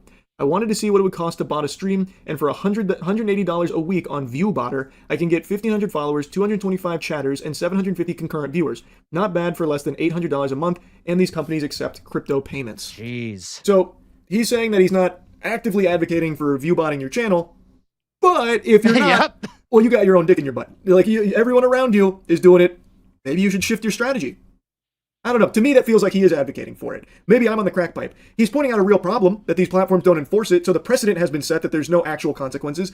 But it does seem like he's saying, you really should viewbot your streams if you want to succeed. And he does prop it up as a legitimate strategy and even insinuates that it's not like super expensive, saying, not bad for less than $800 a month. Look at this huge head start you can get. Really should be something to consider. And I get it. It is something that people obviously consider and pull the trigger on, no doubt. But it's not exactly something that I think should be encouraged either. It sucks. It is a bad practice. And there's a The only form of quote unquote view botting that I technically approve of, and that's YouTube. So with YouTube, I can take my latest video on my channel right now, what's it? Gina Davis. Let's see, what's the title of my own video that I just made the other day?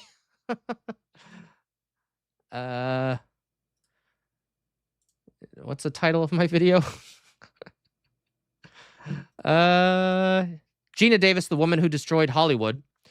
I could technically buy ads and that would accumulate to my views. It wouldn't help any revenue for me, but it would help me accumulate views. It gets my name out there and it's clearly said that it is an ad. So am I getting views from it? Yes. Am I getting paid for it? No. But I'm buying more exposure if I promote my videos with YouTube ads. I've never done that before. The only person that I know that has done that, and she's outright stated on X, Toasty with the Most Eat, has on YouTube promoted her own videos. She paid a little bit of ad money, to showcase herself. I have no problem with that because it's clearly labeled as an ad. It is clearly labeled as an exchange of service through the YouTube platform. In this case, it's going third-party platform, and you're not telling anyone about it. You're just trying to game the system through illegitimate means. Hopefully that makes sense. Reason why this is such a big topic, because people don't like viewbotters. It's not something that I think should be talked about in a manner that feels like it's positive and encouraging, and even setting it up as maybe even your only option if you want to stand out, because as Reed said multiple times, good content isn't good enough. You got to really consider distribution, and distribution viewbots can really do wonders for. I don't know. To me, it just rubs me the wrong way. He then closes by talking about viewbot detection and how Twitch CEO mentioned it's a game of cat and mouse, and that really there's not a whole lot of great information that he could find on how brands can detect viewbots or anything like that. And then he finishes, the big takeaway. We've entered an era where good content alone isn't enough, distribution tactics are. When clipping, paid amplification, and even bots can artificially push you up the rankings, the playing field starts to tilt toward whoever is willing to game it. Twitch's detection tools feel reactive at best, and advertisers don't seem to have a reliable way to verify what's real. If botting becomes normalized, creators face a brutal question. Compete clean and risk invisibility, or bend the rules to survive. Long term, though, this erodes trust in the entire ecosystem. Again, he drives that point home about good content alone isn't enough. It's all about distribution tactics, and I just firmly... I want you guys to keep in mind, Hassan Piker is one of the top streamers in the entire world. Now, this is just me. This is my personal opinion. I have watched Hassan Piker's streams. I only would last 5 to 7 minutes at a time. Because honestly, other than the explosive moments that he has, that we see that, get clipped all around all the platforms on X, and people reporting it on YouTube, I think his stream is incredibly boring. I would say that Alyssa Mercante's streams are more entertaining. I honestly don't think Hassan is that talented. I think he, just like it's always said, there is a little bit of luck in everything in regards to content creation. I think that he was just a lucky son of a bitch because of nepotism. Sorry, partially because of nepotism. So that's my thoughts on it. At least in regards to Hassan Piker. And he's a piece of shit. Disagree. Good content alone is sometimes enough. But again, it does take luck. It does. It always has, and it always will. Distribution tactics, though, he's right, can be gamified and boost your shit and immediately give you a better chance, so you're not overly reliant on luck. If you'd rather focus instead on pay-to-win mechanics through, like, clippers and viewbots and stuff like that, then you would be entering the Thunderdome competing head-to-head, toe-to-toe with countless others who are doing that daily. That is very, very common. And in many, many cases, it's hard to tell if it's real or fake. So it is a legitimate problem, and it sucks that platforms don't do anything about it. He's not wrong about the core, that there is a huge problem because these platforms don't crack down on viewbots. Now everyone fucking does it, it seems. And it fucking blows. And I imagine he's right that it is a very real consideration for tons of streamers. Like, well, why would I even bother trying to do this legitimately when everyone else is fucking cheating? Everyone else is viewbotting, so why wouldn't I? The most legitimate way, other than the YouTube ads that I thought of, is one, multi-stream, and then put all your clips on whatever platform that you have. Rumble, YouTube, TikTok, YouTube Shorts. Basically, it's a numbers game. Like, it is a quantity and hopefully quality is behind the quantity that you put out. Hopefully people will notice. Like, that's just kind of the case. And it's hard to argue, like, because it's morally correct to, play fair. It would be hard to make someone be like, okay, then I'll do that and go nowhere unless I get fucking crazy lucky. When the alternative is apparently, like, cheap viewbots that give them a better chance. It's something that he's not wrong about in his assessment here. Again, I just find it weird that it feels like he's speaking on it, like, almost positively. Like, you're at a huge disadvantage. You really need to think about this strategy that actually isn't all that expensive if you want to compete on an even playing field. Because at the end of the day, I don't think viewbots are something that should be encouraged. I don't think it should be twisted to the point where people consider viewbots like a strategy as opposed to just cheating. Because viewbots are... It's technically both. Technically both. Morally wrong, but technically both. Bad for everyone. There's a reason why it's such a passionate topic for so many people. Because it sucks. It sucks for the people that aren't doing it, and it sucks for viewers too. Like, viewbots are just shitty overall, like, genuinely. So, like, it's not something that I'd like to see more people start being like, yeah, let's start really thinking about doing more viewbotting, as if there's not already enough. So, anyway, this was a very interesting post, to say the least, and I just wanted to yap about it. That's really about it. See ya. Oh, nope. Did not want to click on that. Online games. Nope. Not gonna click on that. Was referencing Hassan. His defeat will look like Stiller. Yeah. I understood that. So that's the whole thing with viewbotting. I'm actually kind of surprised that we spent so long on it. But apparently I had opinions.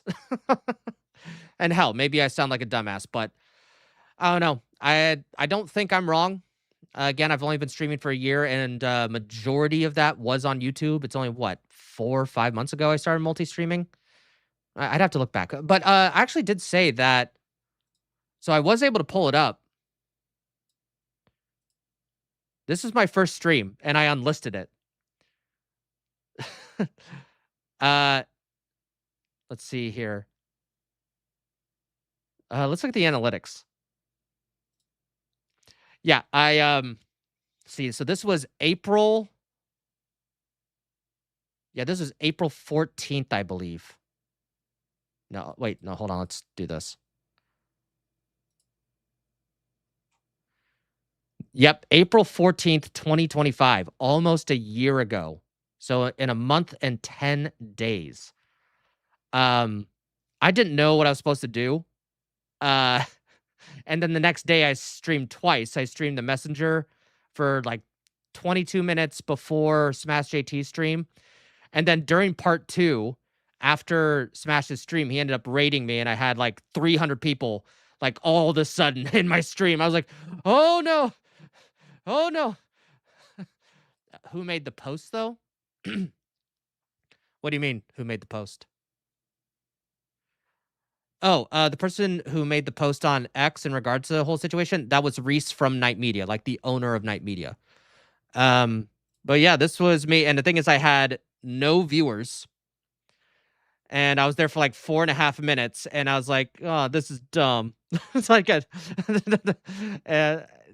couldn't even last 4.5 minutes. Hold on. It's unlisted, so I'm actually curious.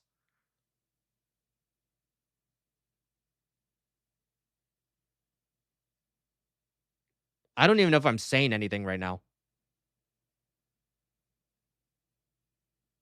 Am I still setting up?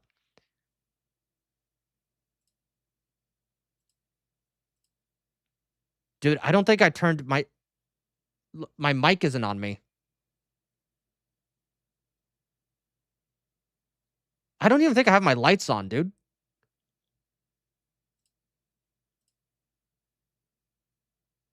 Oh, is this a test stream? Yeah, I think I'm just testing out all the effects on Meld Studio.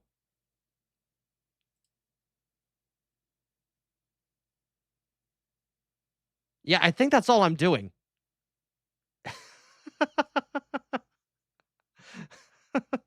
Yeah, see, there's no one in chat right now. Yep, still smoking the vape. Wow.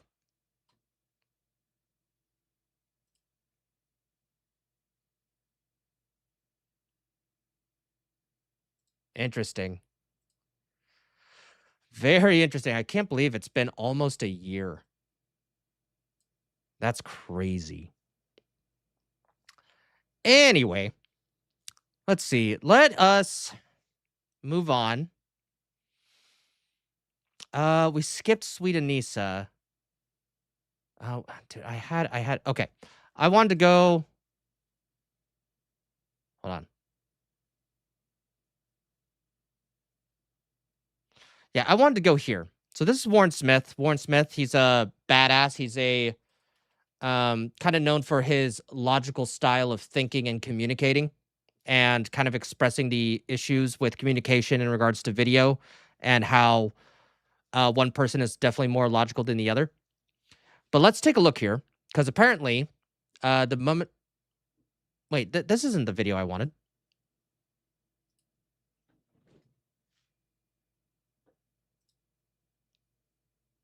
This is the video I wanted. Down with So Konstantin Kisin from Trigonometry. If you don't know trigonometry and you want to hear some amazing podcasts. Yes, I already did the Tim Walz stuff at the very beginning of the stream, Daryl. I think we spent like a half hour on it, maybe a little bit more. But Konstantin Kisin dismantles destiny and exposes how manipulative he really is. Now, what Warren Smith is really good at is not only pointing out the logical inconsistencies, but he's able to explain it and just kind of tear it down into very simple aspects of like why someone is winning and why someone is not. And why is that there? Down with Konstantin Kisin, and this one does not disappoint. When you strip away the filler, the ranting, you can suddenly see the strategy that he's using. In the last 35 years, more people came to Britain than came to Britain in the previous 2 millennia. So there must be a reason. What is the reason? Destiny is going to try and divert away from that at all costs. Because I hear a lot of these words will be like, it was a lot of people. Well, hold on. I was like, what does that mean? Yeah. I'm explaining it. So more people in 35 years than 2,000 years, that sounds like quite a lot of people. Is Not that fair? necessarily. So Konstantin Kisin did a very smart thing there. And it's something similar that we saw with Tim Walz earlier, is that there was one particular congressman who was, asking questions to Tim Walz. And every single time it just sounded like that he wasn't going to answer the question. He just interrupted him. So Konstantin does a very good job. And within the first second or two being like, is he actually going to answer the question? Nope. Then I'm going to interject and kind of see if I can force him to actually answer it. Or is he just going to look like a fool and dance around? Is that fair? No, not really, right? There's no such thing as a change that is too drastic too quickly because, well, everything changes. This is actually postmodernism. You don't think that more people coming into a country in 35 years than had come in the previous 2,000 years is quite a lot? I just think that statement is like vacuous and meaningless. When we say quite a lot, should it have been less? Who can really say what a lot is? It's just a social construct. Everything's always changing. If more people have come into a country in 35 years than have come in 2,000 years, that is objectively a lot. Now, you might think it's a good thing. Like, I like ice cream, and if I eat a tub of ice cream, I'm not going to say that's not a lot of ice cream. I still like it, but it's a lot of ice cream. This is what I enjoy about making these videos, is that I can edit away the filler, and when you do, these dynamics suddenly become so visible. So to be clear, when you say a lot, that's a normative value that's with respect to some kind of norm or when you say a lot. Oh yeah, compared to before. Yeah, Compared that's to the entire objectively, span of the that is history of this objectively true. It's just kind of a meaningless thank statement. you. Like So you've everything is accepted- a lot you've more. accepted- It's objectively true, but it's meaningless. No, it is not. If we go from 0 to 35,000 people all of a sudden, that's a big deal. That's a pretty substantial number. Maybe we should look at it and see why those are going on, why that is happening. Yes, a half gallon of ice cream in one sitting is a lot. And what's going to happen if you eat a half gallon of ice cream every single day? You are going to get consequences. The thing is, right now, especially in Britain, they are seeing a half gallon of migrants enter their country saying, oh, see, it's ice cream. It tastes good. And even though they're getting fatter and fatter and fatter and fatter and fatter, and they're getting, more disease, more problems, more crime, more issues, for some reason, the politicians like Keir Starmer are saying, it's okay. It's just ice cream. It's different. Just because we have a lot of it doesn't mean anything's wrong with me. You should accept me as I am. Oh my God, I just compared this to fat positivity and it actually worked out. I'm a genius. What I'm saying is objectively true. I'm grateful. Correct, yes. That's a meaningless statement, but yes. All he can do is try and paint the picture that the statement a lot doesn't really mean anything. But it's also true objectively that entire swathes of this city are no longer inhabited by the people who used to live here. So Constantine goes on to show why it's important. More people come to Britain illegally today than came legally when I came here in 1996. He cannot That's a number that means something. That is a number that means something. If more people are coming illegally than in 1996, that is a huge problem. Huge problem. One, you're essentially what do they say? Like back in the day, when women would get married. Women would have relations with a man before getting married. See, you're given something about giving the milk for free before you take the cow or something like that. It's kind of the same thing. It's like you're not getting anything in return. You're just giving stuff away just because. And just because is a really bad reason. Like even in family dynamics, like no one just does anything just because. Like I'm not a father, but I didn't just buy my son, I don't have any children, my son a PS5 just because. There's several different reasons why I did that. Maybe he's, 10 years old, has been proven to be responsible. He takes the dog out every day. He does his chores. He's doing all this right. Even with some of his faults, he's doing a really good job, and I want to reward him for that. But in this case, we just have people coming in and we just give them stuff. Why? Because of course. You come from a war-torn country. I'm like, well, no. There needs to be some sort of exchange here so that you can prove that you're going to be dedicated to this nation, which is why you left yours. And if there's no equivalent exchange here, I mean, it's not going to be completely equivalent, but if there's no exchange whatsoever in participation into the culture or even economically, and if that rationale and if that situation is happening at a massive scale, it's going to hurt your economics, it's going to hurt your culture, and it's going to just make crime go up in general. And with what Constantine laid out at the very beginning. So the prompt has to do with basically can a country's culture, whatever, survive mass migration? Illegal immigrants are not mass migrating here. The mass migration. They are. So I just told you more illegal immigrants come here every year now than legal immigrants came here 30 years ago. Destiny then pivots his strategy to claim that, well, the number of legal immigrants is so high, of course the number of illegal immigrants is going to be high. Therefore, you have nothing to complain about. So then are the legal ones mass migrating, or what? Is it just... The legal immigrants are also mass migrating. It's possible for them both to be mass migrating. But it's like 10 to 1. You don't see any difference between a legal immigrant versus an illegal immigrant? Well, of course I do. Okay. But they are both He is a legal immigrant. Konstantin Kisin is a legal immigrant. Came here in 1996 when he was a boy, escaped fascist Russia, I believe. Like, what are you talking about, Destiny? There's clearly a very different motive and incentives. His family wanted to legally come here so that they can prove to the nation of Britain that they are dedicated and they are worthwhile and that they're going to be hard workers and they're going to raise their son in the same moral and principles as the British culture does. That's the difference. That's what happens when you do it legally. If you do it illegally and then you just give them free stuff, you're putting in a wrong incentive. Because you're saying, oh, because you were from this country, you do not, and you come here, you don't have to do anything to participate. We're just going to give you free stuff. Then that person's going to be like, so wait, I don't even have to work hard? You're just going to give me free stuff just because, I'm a minority or that I come from a war-torn country? I don't have to participate in anything? And they go, yeah, we're just going to give you the ice cream. Well, guess what? They're going to get fat, they're going to get used to it, and they're going to get privileged rather than principled. Mass migrating here.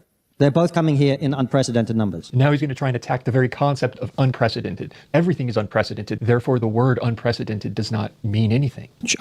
Everything definitionally is unprecedented as you move forward in years. We have an unprecedented amount of technology, an unprecedented amount of energy generation, an unprecedented amount of... I think you might be confused about the meaning of the word unprecedented. Yes, it's a bit reductive to say, we have an unprecedented wave of whatever. There's unprecedented things happening definitionally. No, unprecedented. That means something that usually does not happen suddenly happens. Now, you can say unprecedented on what scale? Sure. But the thing is, it is unprecedented if you do a comparative analysis depending on what the subject is. He's talking about illegal immigration. There is a comparison that you can do in the last 35 years compared to the last 2000. And then we can see the effects of that. What has happened after this 35 years of consistent illegal immigration? Some pretty bad shit. Now, what did we do before there was this high rate of illegal immigration? These were our crime rates. These were our economics. What were we spending on at the time? But the thing is, I'm going into a little bit more detail, but it's pretty cut and dry, Destiny. You're just trying to defend something just for the purpose of defending it. You have no rationale, reason, or even a moral one that justifies what even you're talking about. You're just trying to redefine a word, which is what these people do. Well, everything. Well, if everything is that, then nothing is that. And then it doesn't go the other way around. Every year forward into the future, we go. No, that's not true. One of the most amazing things of arguing with anybody from your position is the extent to which they refuse to understand what words mean. I just explained to you repeatedly what unprecedented means. It means that it hasn't happened before. Now he's going to make the argument that everything is always changing. Therefore, this massive spike in change doesn't really matter. The thing is, yes, things change. Guess what? Have you ever gotten older before? Yes, things do change. When we looked at the introduction to cell phones. Yeah, that changed some things a little bit. People can text and drive. People can, they don't have to be home. Whenever someone wants to contact them, they can be contacted anywhere. Then we look at the actual smartphone, the Apple iPhone in 2008, where it came to Facebook. Now we can go unprecedented amount of information in many different sectors of the way of life. That it did change. It probably wasn't realized till probably, I want to say 2015, 2016 on how detrimental it was, whether it was good or bad, but we do know it was unprecedented. Now we can take a look back and maybe study the phenomenon and see how it's going to continue to affect our society. But the thing is, it was still unprecedented, just like this illegal immigration situation has become, both in, not even both, not just Britain, not just the United States, but all across everywhere in the Western world. And then we have these, suicidal, empathetic leaders that are doing everything against, the will of the people, from Canada, from Britain, and until recently, the United States. And people are screaming, can you stop this from happening? And the government's just like, no, we're just going to continue letting it. It's good for you. Eat your ice cream. Eat your ice cream. See, doesn't it taste good? No, look that way. You're getting nice and fat. So fat that you can't stand up to do anything about what we're doing. And they think it's a good thing when it is not. Is there anything in US culture, in British culture, that has remained the same for the past 30, 40, 50, 60 years, for the past 100 years, that doesn't... Daryl has a really good analogy here. If the last 5 years of an electric bill has been around $100 every month, and out of nowhere it's $500, it's unprecedented, that bill having that high. You would investigate. Is your kids turning up the heat, during the night when you're not looking? Are lights being turned on? Is the computer staying on? Like, what is going on? You would investigate that, because that is a negative effect on your household. The same goes with the country. Is this negatively affecting our country? And you can say, yes, it is. But the problem with right now, this new neoliberal mindset is, it's like, well, no, that's not happening. Oh, it is happening, but it's a good thing. You shouldn't view it that way, and it's bad the way that you view it. And then the cycle repeats over and over and over again. Have an unprecedented thing happening constantly. Absolutely. I mean, that is what a culture is. It was what is preserved over time. How? Andrew Wilson said it well. Traditions are the experiments of the past that worked. As the U.S. reaches its 250th anniversary, it's worth... Tradition is experiments of the past that worked. And we have tried communism and socialism over and over and over again throughout the entire world, and it does not work. We've learned that certain aspects of it work. You can have social programs, but those can be, and as we've learned recently, those are a good thing in a society that relies on an honor system. When you invite people that do not adapt to that honor system, which is what Japan realized with their recent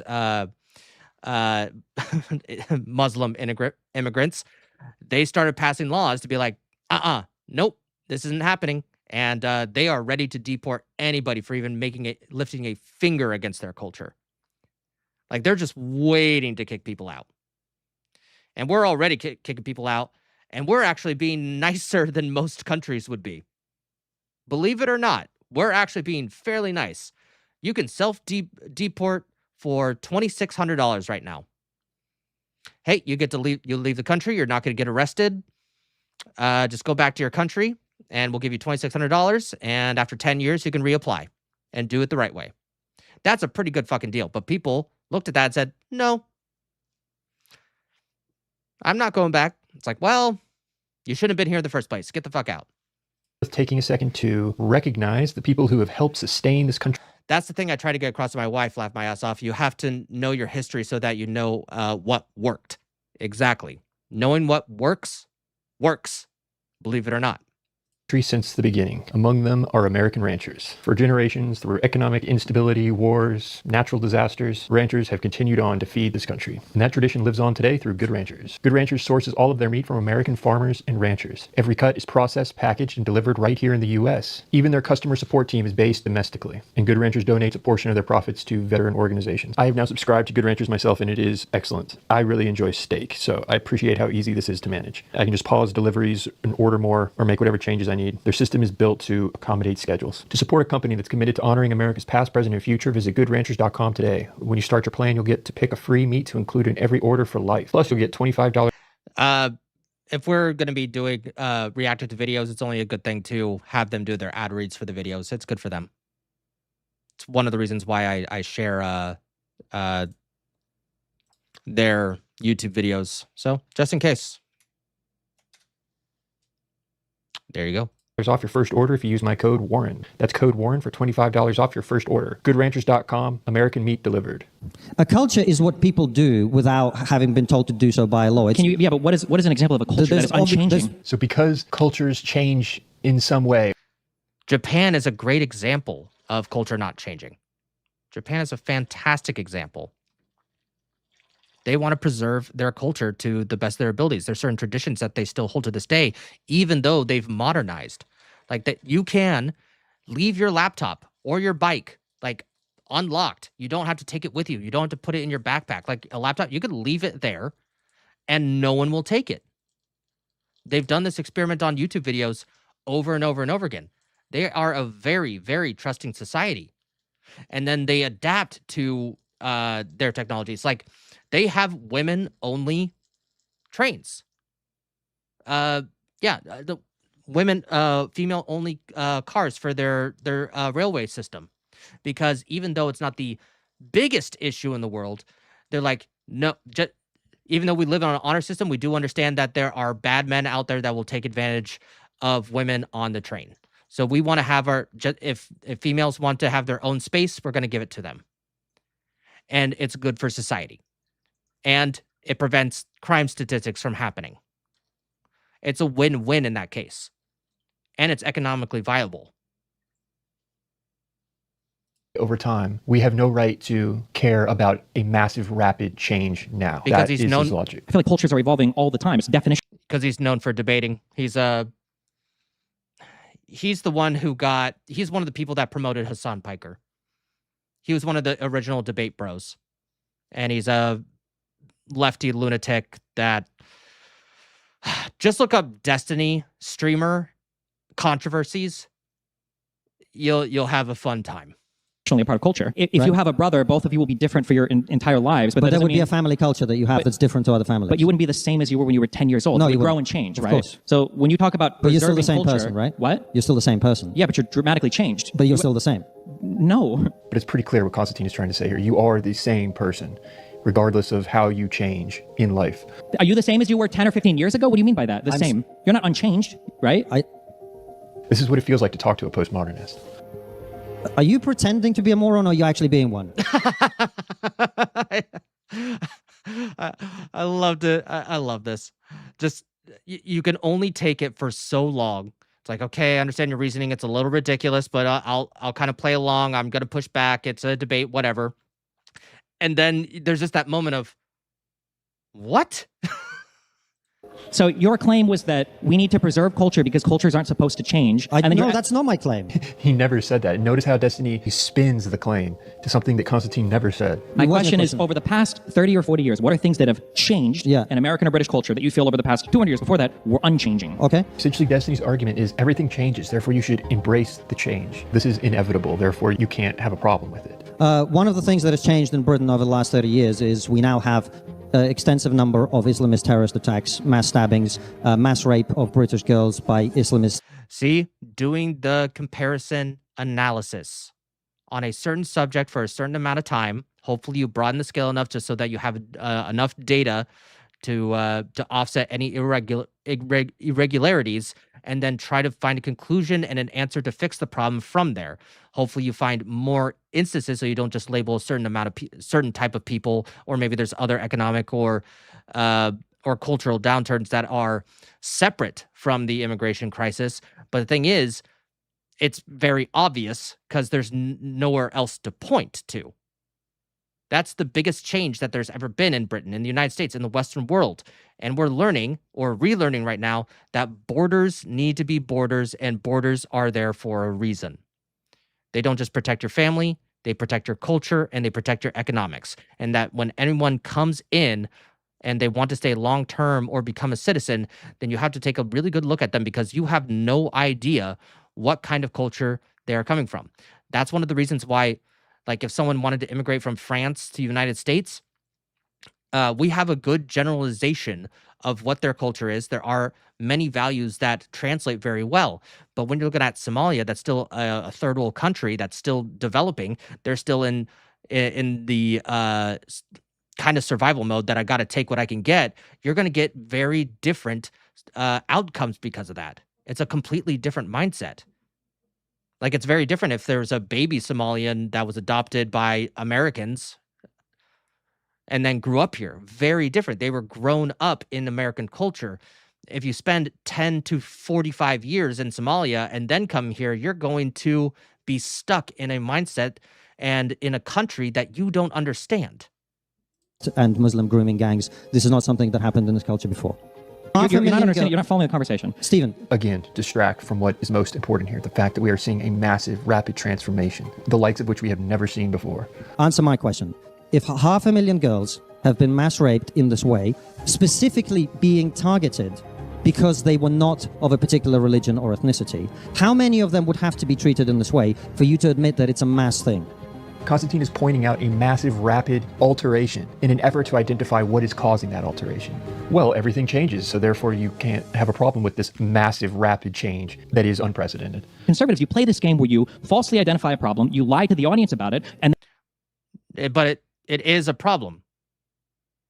It is a problem. He's not falsely identifying it. It's simply a problem. And you can directly, like, this is one of those times where correlation is causation. It's right there in front of you. You don't have to do, like, in Britain, I bet you can just walk outside and see it. You see the YouTube videos, you see the TikToks, you see the shorts of, like, I remember seeing someone that on Smash AT stream, he brought up someone was like, hey, I'm visiting from America and I'm in Britain. It does not feel like Britain that, you know, when I was watching PBS 20 years ago, right? Like, no, like, if Britain doesn't feel like Britain, that is a problem. If you are afraid in Britain, that is a problem. If you are scared for your life, or you're afraid to shop somewhere, or if you're afraid to leave your wallet out, that is a problem. It's not good for tourism. It's not good for their economics. It's not good for the British people. And you manage to gain power, you go through with some wacky scheme, go figure the wacky scheme doesn't fix anything, and then somehow you come back with the same recycled narratives over and over again asking for another shot at it. He's just going to turn this into a political game about conservatives vying for power. Everybody wants power. And hopefully through a democratic system, we can rely on the citizens to vote for the best ideas and the best people to implement those ideas. But there's a reason why we have a process, just so we don't shotgun it. There's a reason why the President of the United States is able to do executive orders and bomb other countries, and Congress doesn't. We have a way to act quickly and a way to act slowly.